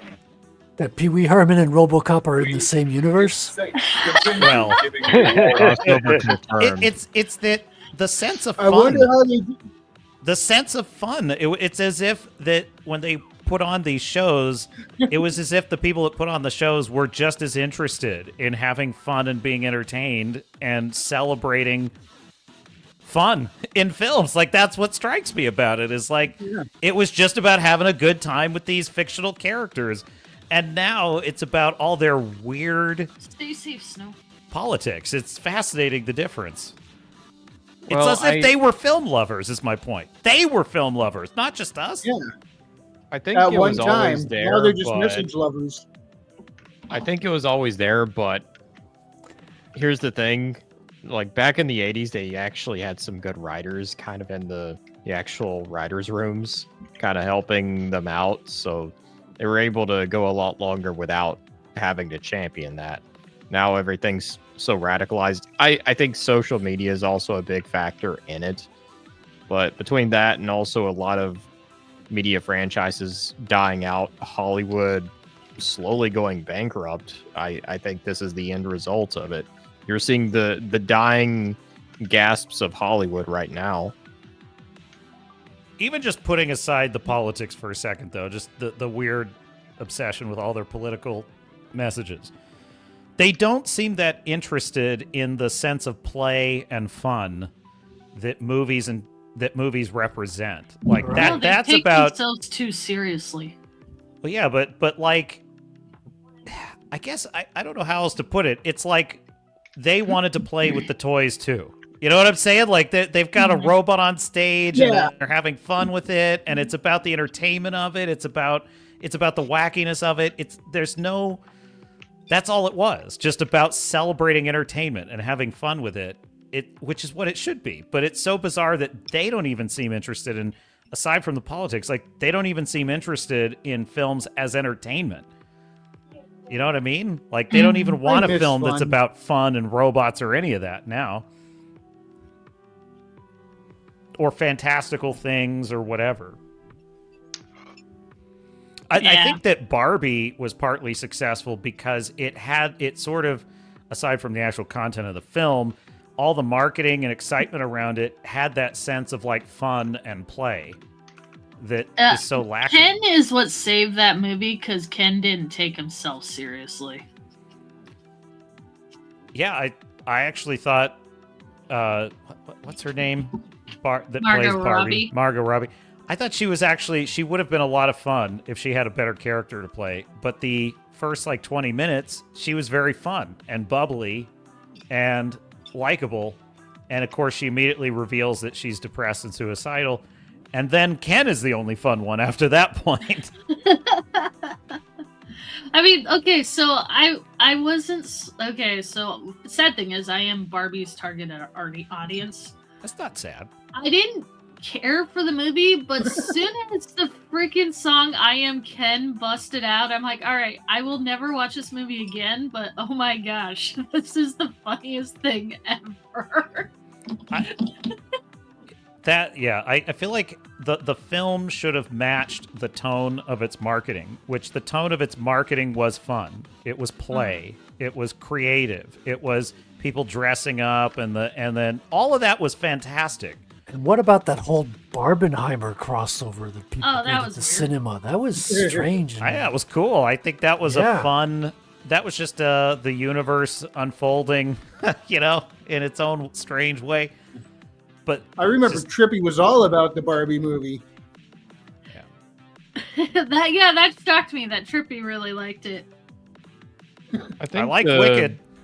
I think the best way you can describe the Barbie movie, I remember, so I haven't seen the movie myself, so take my 2 cents with a grain of salt.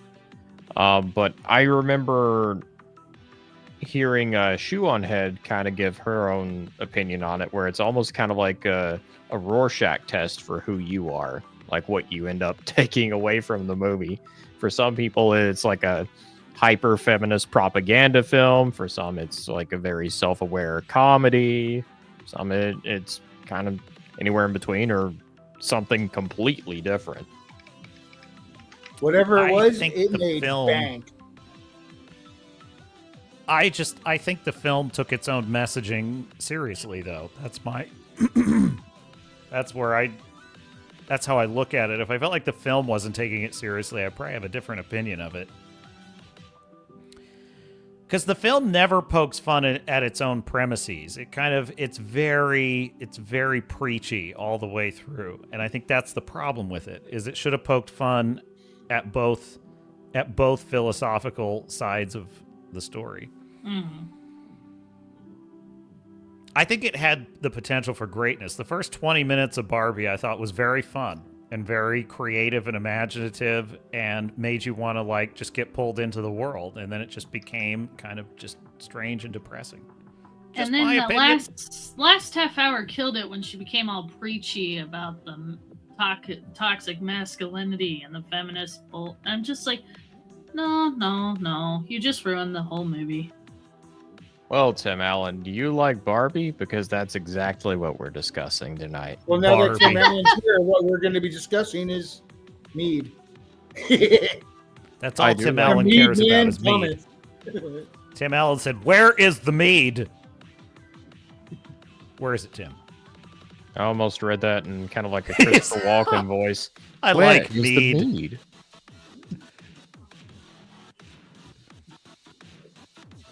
Let's see. Various movies and Hollywood stuff. Yes. Well, we were talking about how Hollywood, because we just played a clip of Pee Wee Herman at the Oscars fighting the RoboCop machine, and we were just talking about how, like, the Oscars and the people that put on the Oscars used to seem to like fun in movies.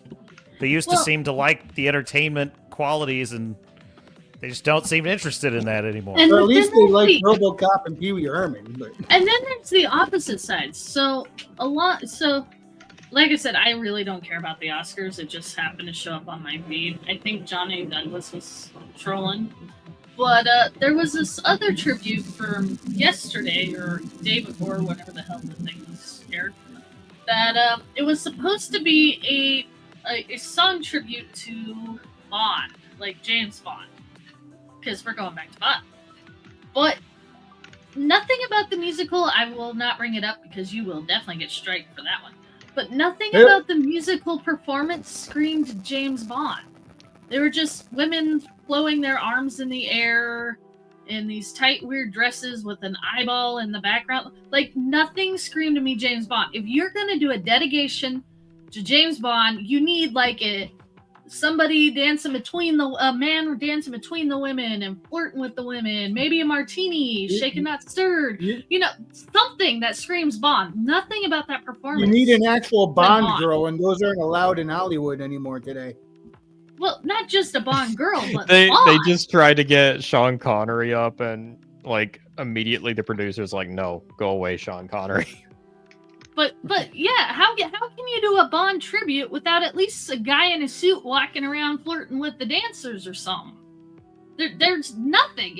Nothing about that performance screened James Bond.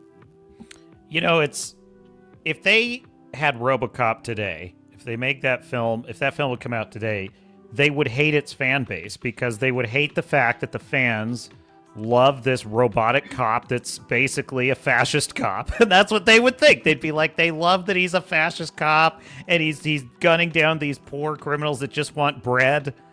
They just want bread for These their poor children. illegal aliens. You know? Yeah, no, and they'd say it was like a white, patriarchal fantasy, power fantasy. So my point is, back then they could have fun with the concept of a RoboCop. Now they would hate the fan base for loving the RoboCop. Here's They the did bit of do a nuance remake, though, with right? the first RoboCop movie. Neither faction is good. They're both various degrees of evil. Correct. Yeah. Yeah, the cop is kind of like, well, the main character is kind of innocent. He's a cop that's coming from another city as well. Yeah. He's being transferred there, so he's still good. Like, he hasn't been tainted by the city or anything. The main character, I think, is good. You're right. But the corporation, even the police, a lot of them are corrupted. Yeah. Well, They did do a remake of RoboCop, though, didn't they? It was awful. Yeah. I remember never back watched during it. 2020, I people like were the looking at actor. the riots and saying it's the plot of RoboCop 2. Well, it fits even more in the first movie when you consider that a lot of the actual corporation and then the gangs were actually working together. So it makes even more sense where it's not trying to go at it just from one angle. It's kind of a larger statement of like how power can corrupt. Absolute power corrupts absolutely. Yeah, Yes, but and they I- wouldn't You're right trust back, the guys. audience to arrive at that conclusion anymore. So, You know. in today's society, do you think Jim Carrey would have been a star? If he were allowed to make movies, yeah. I think, yeah, in any society, Jim Carrey's going to be a star. Well, no. Think about it. He's not allowed to amazing make movies as now. Do you Robotnik. think he Yeah, would he, have maybe? Robotnik. Well, Robotnik was a riot in Sonic 3. but think about it. Liar, Liar, Ace Ventura. Those movies won't exist today. Oh, Ace Ventura would be nuked from orbit if they tried making it in our current day and age. But I that's love what Ace made Ventura. Jim Carrey. Jim Please don't get up. Carrey. Einhorn is Finkel. Finkel is Einhorn. Oh, you're right. They couldn't make that today. Oh, they could not make that today. But that's what made his career. Yep. I know he's so being funny is not allowed. Fun is not allowed. Like the fact that look at how mad they were that people liked the Arthur Fleck character, the Joker character, even though everyone understands what the story is, that this is a man going insane, and it's not a good thing, but it's still fun to watch, you know? But so they could have actually, in the past, had fun with the idea that the audience loves this character, but they can't now. Now it's like, oh no, bad people are getting bad ideas from this character. Well, they were also like terrified that if you give anything to the alt-right, they're going to win the election and Trump is going to become president and then World War III is going to start. And what they learned was it was inevitable no matter what. Okay, so what about Airplane or Hot Shots or none of those would exist. Blazing Saddles. Yeah, exactly. Dude, Hot Shots Comedy is so has funny. to be edgy. I don't know a single person who doesn't laugh from the sex scene in Hot Shots. Oh, the bacon, the eggs. The best But sex scene ever is in just Team the- America.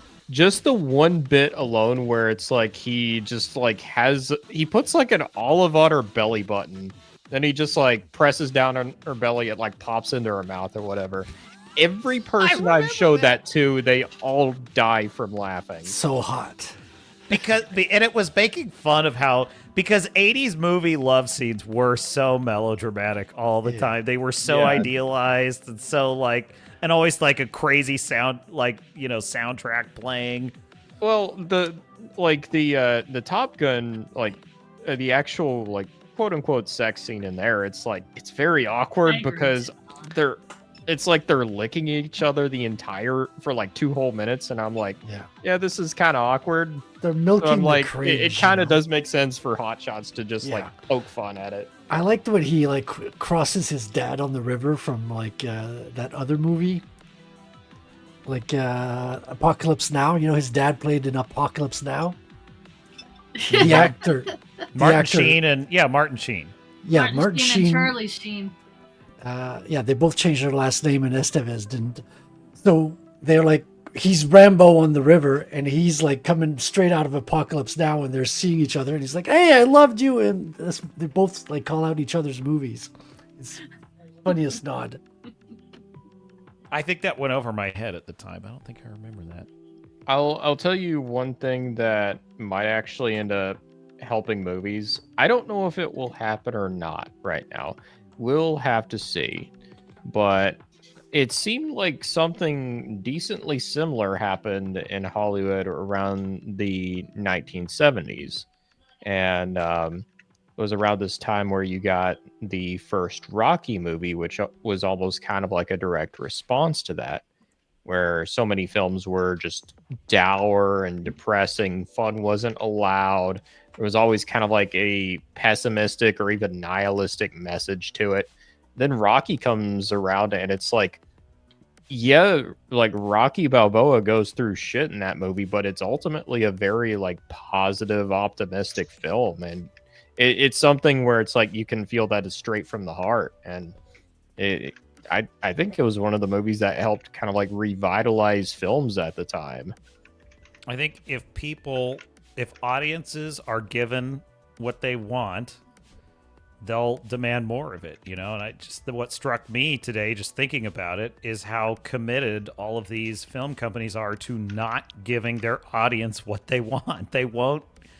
The audience wants to see Arthur Fleck become an even worse Joker in the second one, so they make it that he's not the Joker and he never was, and he's a loser. Screw you.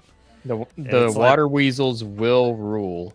Well, okay, owning so the chuds now. Let's honor a movie demand that our did fish. follow the fan base, because the original Sonic movie got pushed back because the way they designed Sonic was absolutely hideous. They tried to go the real life route, and he looked like I bet you Wrangler could find it too. He looked like this weird, It's deranged Stitch teeth monster. Yeah, it looked thing. like a bad version of Stitch. There's part of me that believes that was rage baiting, but another part of No, me it is was thinking the that- actual genuine. trailer, because it Yeah. actually turned me off to Sonic when I first saw it in theaters. I'm like, yeah, I'm not watching that hideous thing. Yeah, But you're right. That was amazing moment in movie history where Sony actually listened to the audience and fixed it. Yeah, and that's it how we paid know off. it's not rage bait, is because they actually listened to people, which was kind of scandalous at the time. Like everybody else was, as you say, were doubling down, like, fuck you, fans. And these guys were like, "Oh, we're going to lose a lot of money if people don't like the So main they hero." actually Too not only bad they pushed didn't back- take that philosophy with all their Spider-Man movies that don't have Spider-Man in it. I know, right? But Well, there's they, definitely movies that love their fan bases. I feel like the John Wick films are a good example of that. They only make those films for the fans because every one of them, they're like, this is going to be the last one. But then the fans are like, we want more John Wick. And so they make another one. well, that's what it was. The director even made a public statement. He's like, I see I made a mistake. I hear you loud and clear. And now what? They're on Sonic 3. All three of them have made money. Have all three of them broken records? Were they the best films in the world? No, but because they honored the fans fell in love with the franchise. I would argue that even the first Sonic movie, it's a movie. Like It's a movie. I'm not going to say it's a great movie. I hesitate to even call it a good film. But it was enough to catch kids' attention. was And that's it the fun? important factor. Here's the thing with a video game adaptation into movie form. Just so long as you make a movie that doesn't suck and is not boring, you're going to make a lot of money if it's a recognizable character. Do you accept cash? What do you think about the upcoming Minecraft movie being a Minecraft Oh, player jeez. yourself? What did they do to poor Steve? And I don't even play that game. It's just Jack Black in a blue shirt. And That's the best it. part is the Jack Black Steve action figure, which is just Oh my Jack gosh. Who Black. wants to play with that? It's just- Seriously. It's just fat Jack Black. And then Jason Is Momoa. Well, like, I asked my Gamer- cousins, my cousins, which are they're teenage girls who've played Minecraft their whole lives and they love it. And I genuinely needed their opinion. I'm like, okay, what do you guys think of the Minecraft trailer? And they hate it. They hate it. They think Steve is completely ruined. And I'm like, very good. Yes. yeah, I always They pictured should have Steve done a it in the miner. blocky graphics and have everybody voice the characters. There's some part of me that still wants to think that there's a little bit of baiting going on here because it's like, yeah, it is ultimately not good for like marketing, like if the movie follows through and is not very good. But it does get attention around your movie, and it may not be the case with Sonic, the Sonic films, for example, but it seems to be too much of a trend over the last decade. There for is it to hate not- marketing for sure. Yeah. I think ever since Ghostbusters 2016, you started seeing it a hell of a lot more often. Yeah, see, I agree. Steve should be with Overload here. Yeah, no, that's a great point. That helps Steve me should be understand it. buff. Because I don't know, I don't understand. Like, I don't know Minecraft in that way, so I don't know what I should. what He's you a should be looking miner. for. He But should yeah. have a minor bod, big upper body, maybe skip leg day. They but- should have made like someone like Miles Teller, Steve. They should have Yeah, made it doesn't someone make like sense. who was the guy that was in Twisters? He was like the crazy storm chaser dude. He's Bill- been in a lot of Bill movies. Dusty. He should be Steve. Oh, Dusty. He passed away, sadly. Yeah. Who? I'm What? like Oh, he of did? the The actor who played Dusty. I think in he's the talking original about the Twister new died. Twisters there, Maj. Oh, the the new, new one. Twisters. Yes. Oh, Glenn yeah, Powell. the- Glenn the Powell. main color. Yeah. That's his name. He should be Steve. A guy like that. Yeah, that makes sense. I'm also just of the based on- opinion with Steve that I don't know if he should have like a lot of upper body strength or something like that. I kind of just want Steve to look like your average Joe Blow, you know, like just some skinny guy that looks like he could have been plucked right out of an Office Space, and he has a blue shirt. He's given a blocky pickaxe and told, "Go mine This- some stuff." This Yeah, truly Ryan is a Reynolds. question Kitty only otter. Minecraft fans players can answer. I don't know if Ryan Reynolds would make the best casting choice. I know people would go and see it if it was Because Ryan he'd be too Reynolds. Ryan Reynolds. Like, I do think there's got to be an everyman quality to Steve, if I'm Yeah. understanding. I have an idea. Let's have Master Chief played by Pablo Schreiber, who never wears his helmet and is sometimes in the nude. I think that's a great interpretation. And I cries I know a lot. I know the best casting choice. It should definitely be Seth Rogen as Steve. I'm sure Oh. he'll do the God. I couldn't even stand him as Donkey Kong. All I heard every time Donkey Kong spoke was Seth, and I'm like, could he at least That sucks, try yeah. to disguise? Here's the thing. I did like Jack Black as Bowser, though. He really no, that was one good. brilliant. Yeah. Here's he the thing. was. I can't stand Seth Rogen as Seth Rogen. Like, Exactly. How can he be Yes. Donkey Kong? I thought he He's- was great as Donkey Kong, but it's probably because I don't watch a lot of Seth Rogen movies. You know, a movie I love is This Is the End. You know, with Seth Rogen and James Franco and Yeah, Danny that was McBride, funny. and they're all Yeah. playing themselves. And what's great about that movie is they're all assholes who deserve to burn in They're hell, laughing and that's at the movie. themselves. Yeah, they're real asshole actors playing themselves. It's great, man. That one's And they all get what they deserve, which is also great. Mhm. Yeah, that was Was good. it It's like a the rare last episode of moment of- Seinfeld? I remember that last episode had Super Bowl level ratings at the time. It was so massive, the show at that time, and nobody liked it. Everyone hated that ending, and I remember hating it as well. I just because it almost kind of suffered from the same syndrome as the kind of Arthur Fleck situation, where it's like we have to punish this character because he's bad, and that was kind of what the final Seinfeld episode was. It's like you shouldn't have ever liked these characters. They're bad people, so they're all going to jail for it, you know? I don't know if that was the intent. I think it was just I think they just kind of trolled their own characters at the end. Yeah, I remember Rush Limbaugh actually covered that at one of his broadcasts, and he said he thought it was great. They all went to jail for just having bad character, and he's like, I don't even think Hollywood realizes they thought this through because they love bad character. I just hated it because I hated seeing characters lose. I hated seeing the characters I've been rooting for lose. And those characters, they already lose. They lose in every episode. That's the point. They always undermine their own desires because of their pettiness or their vanity or their unwillingness to just be honest. Like, that's basically what drives the characters in Seinfeld. They always try to get around doing the right thing, you know?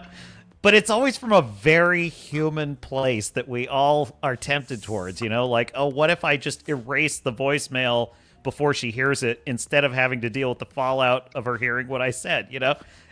And that's just a human instinct to try and get around doing the right thing. But they always pay the price in the end because sooner or later someone catches on, it backfires in some way. So why overly punish them at the end? You know what I mean?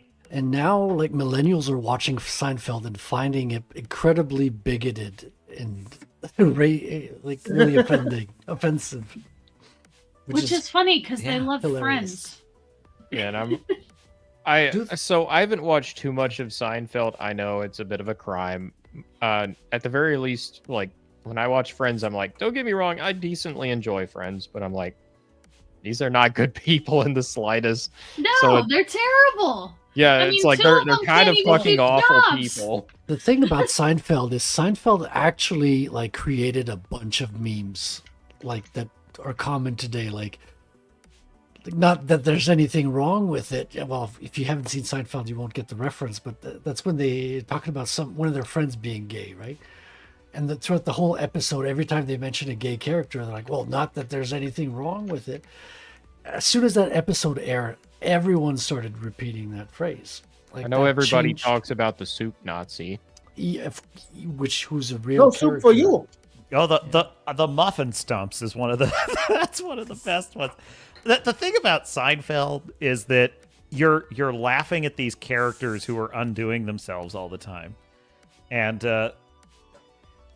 I just think that part of the comedy is you're already rooting against them because they're doing the wrong thing, but it's always something super relatable. Like they're always doing something that you yourself, if you admitted it, you know, it's like I would be kind of tempted to do that in their situation, you know? Then Like- you like, got for shows that example- take that and push it beyond the pale, like Shameless. Like George Costanza, he gets mad at his boss and he throws a tantrum and he gets fired and he quits. He's quits. like, he rage quits. Yeah. And then he realizes it's a terrible mistake because now he can't pay his bills and he just gave up a terrible job and it was a really bad decision. And so Jerry convinces him to just pretend he didn't quit and just show up to work the next day as if nothing happened. Yeah, just pretend it was a Right. joke. Just laugh it off. Oh, Which no, is- I just, I say that And a all lot the of time. I people do quit. that in life.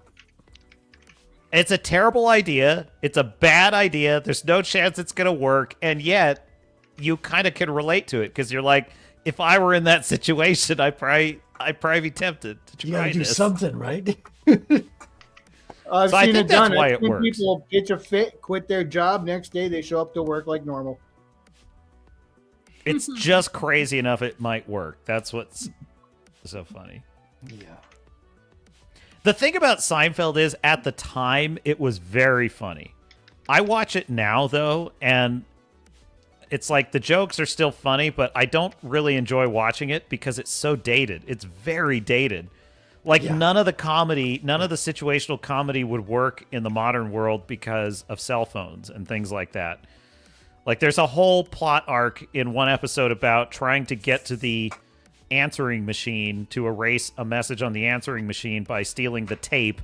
And it's like, none of that would happen today, right? What the hell is a tape? I don't know. It's just so dated that I don't enjoy it as Roll much the anymore, tape. but at the time it was hilarious. Yeah. Few of us Gen Xers still use those terms. Stop the tape, roll the tape. I know. I was Even though listening nothing's to a tape anymore. I was listening to an audiobook. It's a motivational audiobook written in like the 80s or something. And the author mentioned how, like, you should, instead of doing something that's bad for you, rent an uplifting movie on video cassette. And I just started laughing. Oh, I thought you were like, gonna- video cassette. I thought you were going to say I was listening to an audio tape and it said, end of side 1. Turn tape over please for turn the side tape B. over to continue this program. Yeah, like when you rented a movie on VHS that had 2 cassettes because it was a 3-hour movie like Schindler's List or something, and you had to that was 2 Titanic. cassettes. That was a big deal. So this is an important movie. The here. very first Titanic release was on 2 VHSs.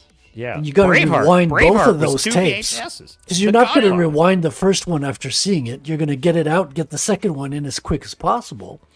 And then you're going to have to rewind both tapes before you bring them back, or you're going to get a fine. Yep. Be kind, rewind. Oh, and then there was Laserdisc where you got to stop and flip the disc over halfway through the movie. Man, I remember the very first DVD I bought. I was so excited. I saved up all my money and everything. It was for Lord of the Rings 2 Towers. Oh yes. Let's go to the videotape. That's a good purchase. Still holds up today. Oh, dude, that movie's never gonna die. For sure. Battle of Allen Helm's just- Deep. It's like the greatest battle in film history. It And just then is. freaking Sam's speech at the end, man. They can't even remake that movie today. Like, you can't do Couldn't- something like that. No, it was perfect. You know, part of it too was that Peter Jackson, he just filmed all 3 of them Yeah. all together. Those actors were together for years in New Zealand. For years they were together. So it just Even created a back magic. then, it was like a miracle that they pulled it off even back then. Well, like Aragorn was a last minute pick. Victor Hugo, the original guy they picked just wasn't going to work out, and he was literally flying to New Zealand to try out because they You mean something Viggo happened. Mortensen? Oh yeah, him. Whoever. Victor Hugo is the author of Les Miserables. Yeah. Sorry, wrong. Part. I was like, He is where does, Viggo. he was in Lord of the Rings? Wow. No, he had No. passed, sadly. He had a cameo. Yeah, it's fast. But no, the guy who played Aragorn was literally flying to audition. He was, I think it was somebody in his family pressured him to go do it, and he'd never read the book, so he was reading the book on the flight as he was going. Well, to he's probably audition waiting for the role. movie to come out, understandably. I He is just Viggo. love the story about how when they were filming the scene where he fights Lurtz, the orc, and Lurtz throws that dagger, which I, having seen it, thought it was CGI. I thought the dagger was like a CGI blade, and it turns out that it was an accident. The actor lost control of the knife and accidentally threw it for real and wasn't supposed to, and Viggo Mortensen just reacted and swatted it out of the air with the sword, and that became the movie. That was left in the movie, and so that was real. That was real. Wow. Yeah, well, Well, like when he it's- breaks his toe on the toe, helmet. yeah. That scream of agony and frustration was real too. Guilty Such a says good actor. samurai sword deflection. I still cringe though. I wish I had never heard this story, but Sean Astin in the commentaries explained how when they were doing the river scene where he's getting in the river, he stepped on glass and just Ooh. shredded his foot, and it was this whole ordeal. And I was just like, oh my god, that's awful. Someone had Oh, broken that makes bottle me at the bottom of the river. One of the fight scenes for the final movie was they were doing the scene in an open military test field, and the guy who plays King Theoden, I can't remember his name, but he looks down and he sees I actually saw this in the review. He sees an unexploded shell down near where he was at. They had to evacuate the scene to blow it up. That's terrifying. Wow. Bernard Hill, I believe. Yep, that's him. Also played the captain You of know the who they Titanic. needed to go in and clear the field before they started filming? These guys. It's the same old theme since 1916.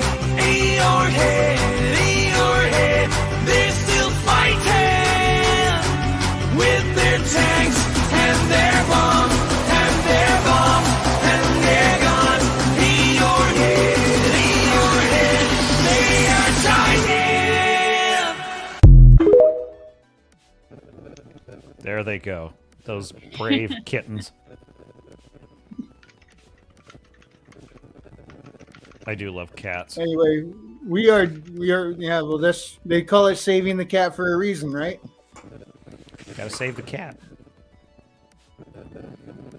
But we are at that time where we're going to start doing wrap up here. So is there anything else anyone wants to address before we go to the parting plugs?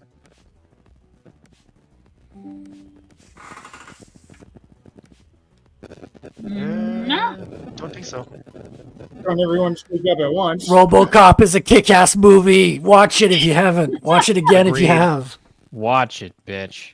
Alien Resurrection. Has anyone seen the remake? Dead or alive, you're coming with me. Dead or alive, you're coming with me. They are. That's why they're so awesome, Tim. Watch RoboCop. You have 30 seconds to comply. Cats are creatures of chaos. Every cat is just a little bit evil. There's no doubt in my mind about that. Hey, what's this cat bigotry I'm hearing all of a sudden? It's part of their DNA. It just is. You just don't understand them. They are pure love. They just have like knives at the end of their feet. They are pure love, except for that little sliver of evil that they all possess. That's all. I actually have a gaming group I'll just kind of like shoot the shit with sometimes, and their cat there, I don't know what it is. She loves like being around me all the time. So every time I sit down at their table, she just like immediately like walks up and wants me to like start like petting her and everything.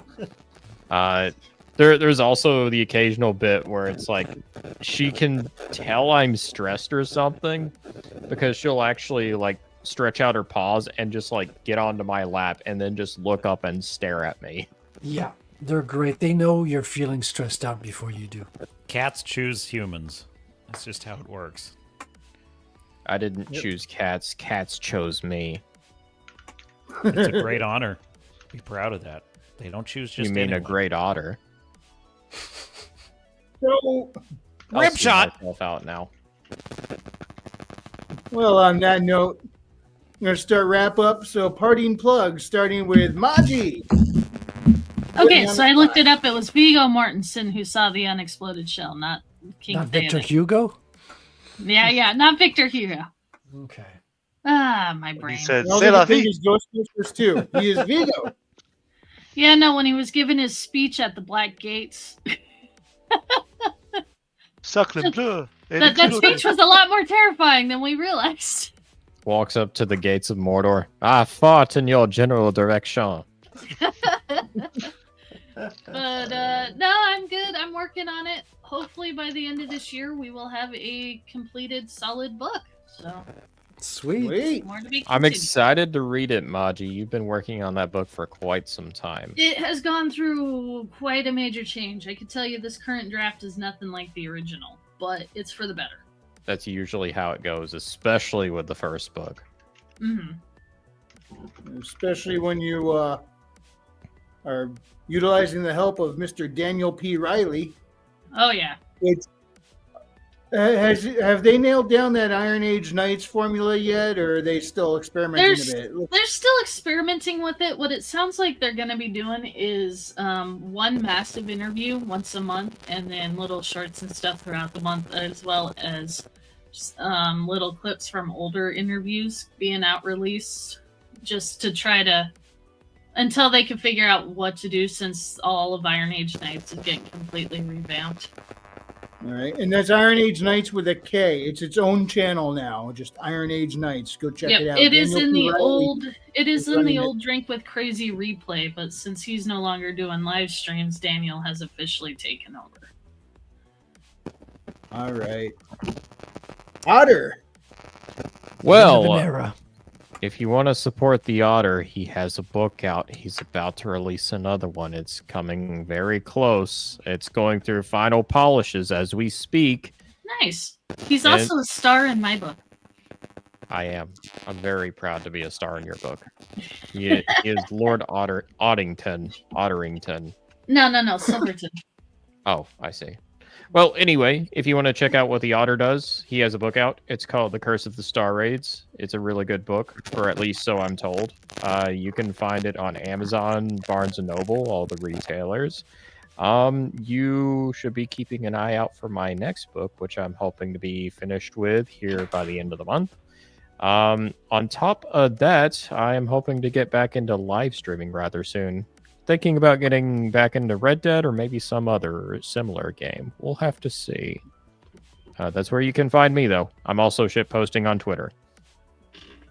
If you're ever looking for game suggestions, I got a bunch of Metroidvanias to suggest for you. It I has wish to I was be- good at shit posting. It has to be the type of game where I can fuck up and it's fun. Red Dead 2 is like the perfect game for that. I don't know, man. Nothing's more terrifying than playing Majora's Mask and failing and seeing the big old moon come at you. Well, here's the thing. I go bear hunting in Red Dead 2, and next thing I know, I'm being mauled by a bear. So I hear try how- walking backwards, and I accidentally walk off a cliff and immediately die. But the fact that you could play a survivalist in that game is kind of cool. Oh yeah, it's super fun. The game is very immersive. I want to get back into it. It's one of those games where it's like whenever I do play it, I'm having a ton of fun. It's just in between. I usually get caught up doing something else. That's why streaming the game works so well. Yeah. All right, King Bob.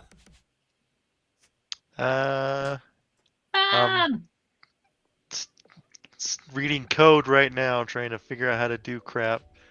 See, that's what I do all day. But if you want to not have to worry about that crap, because I'm not done with it, I do have a Substack and a website that are still up, although I haven't been on the website in a while. And I am currently writing a short story, or a story. I don't know how long it's going to be. So that'll be on my Substack eventually when I get it done. All right. I believe those are in the description.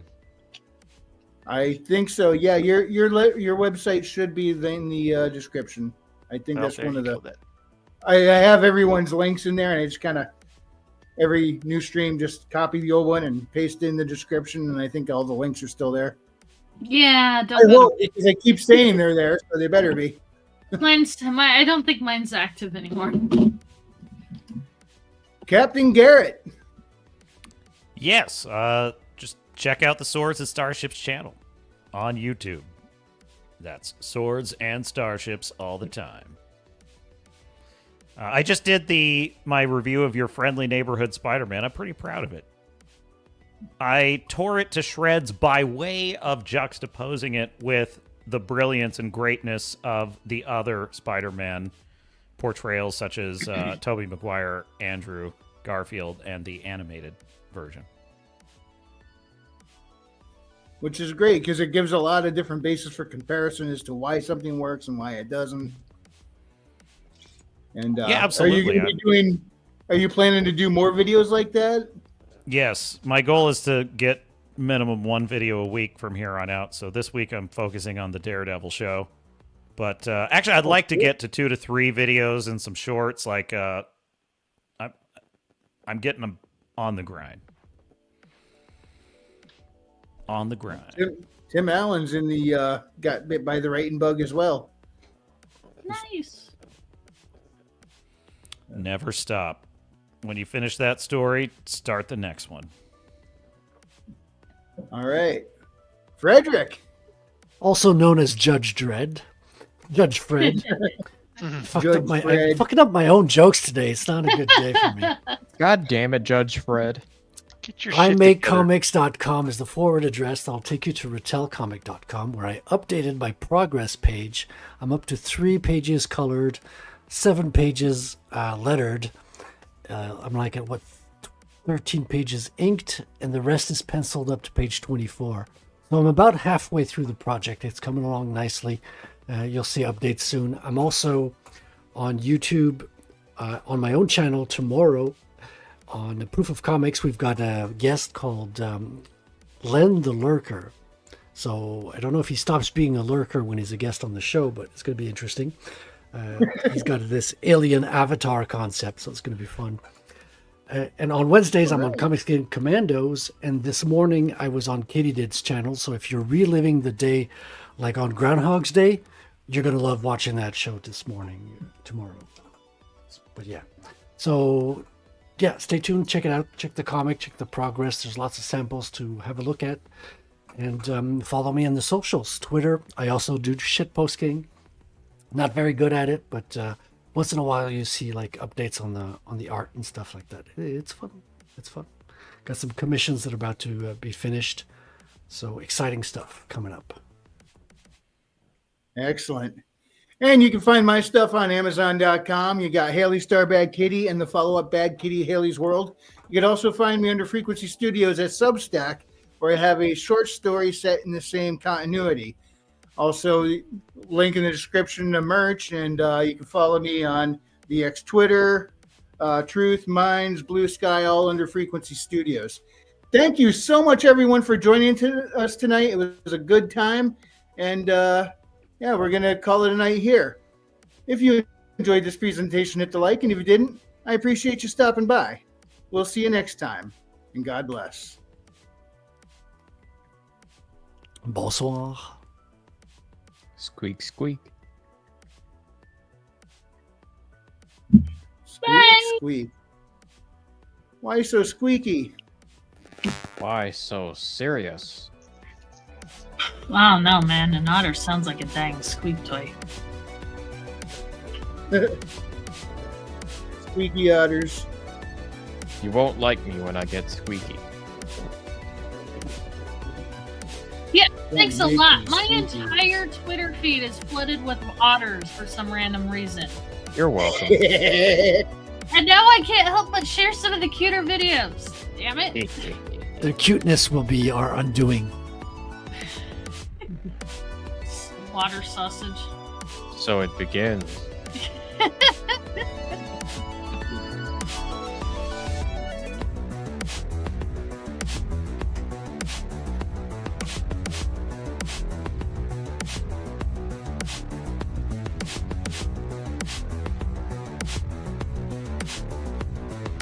I still hear squeaking. Otter, you're still here.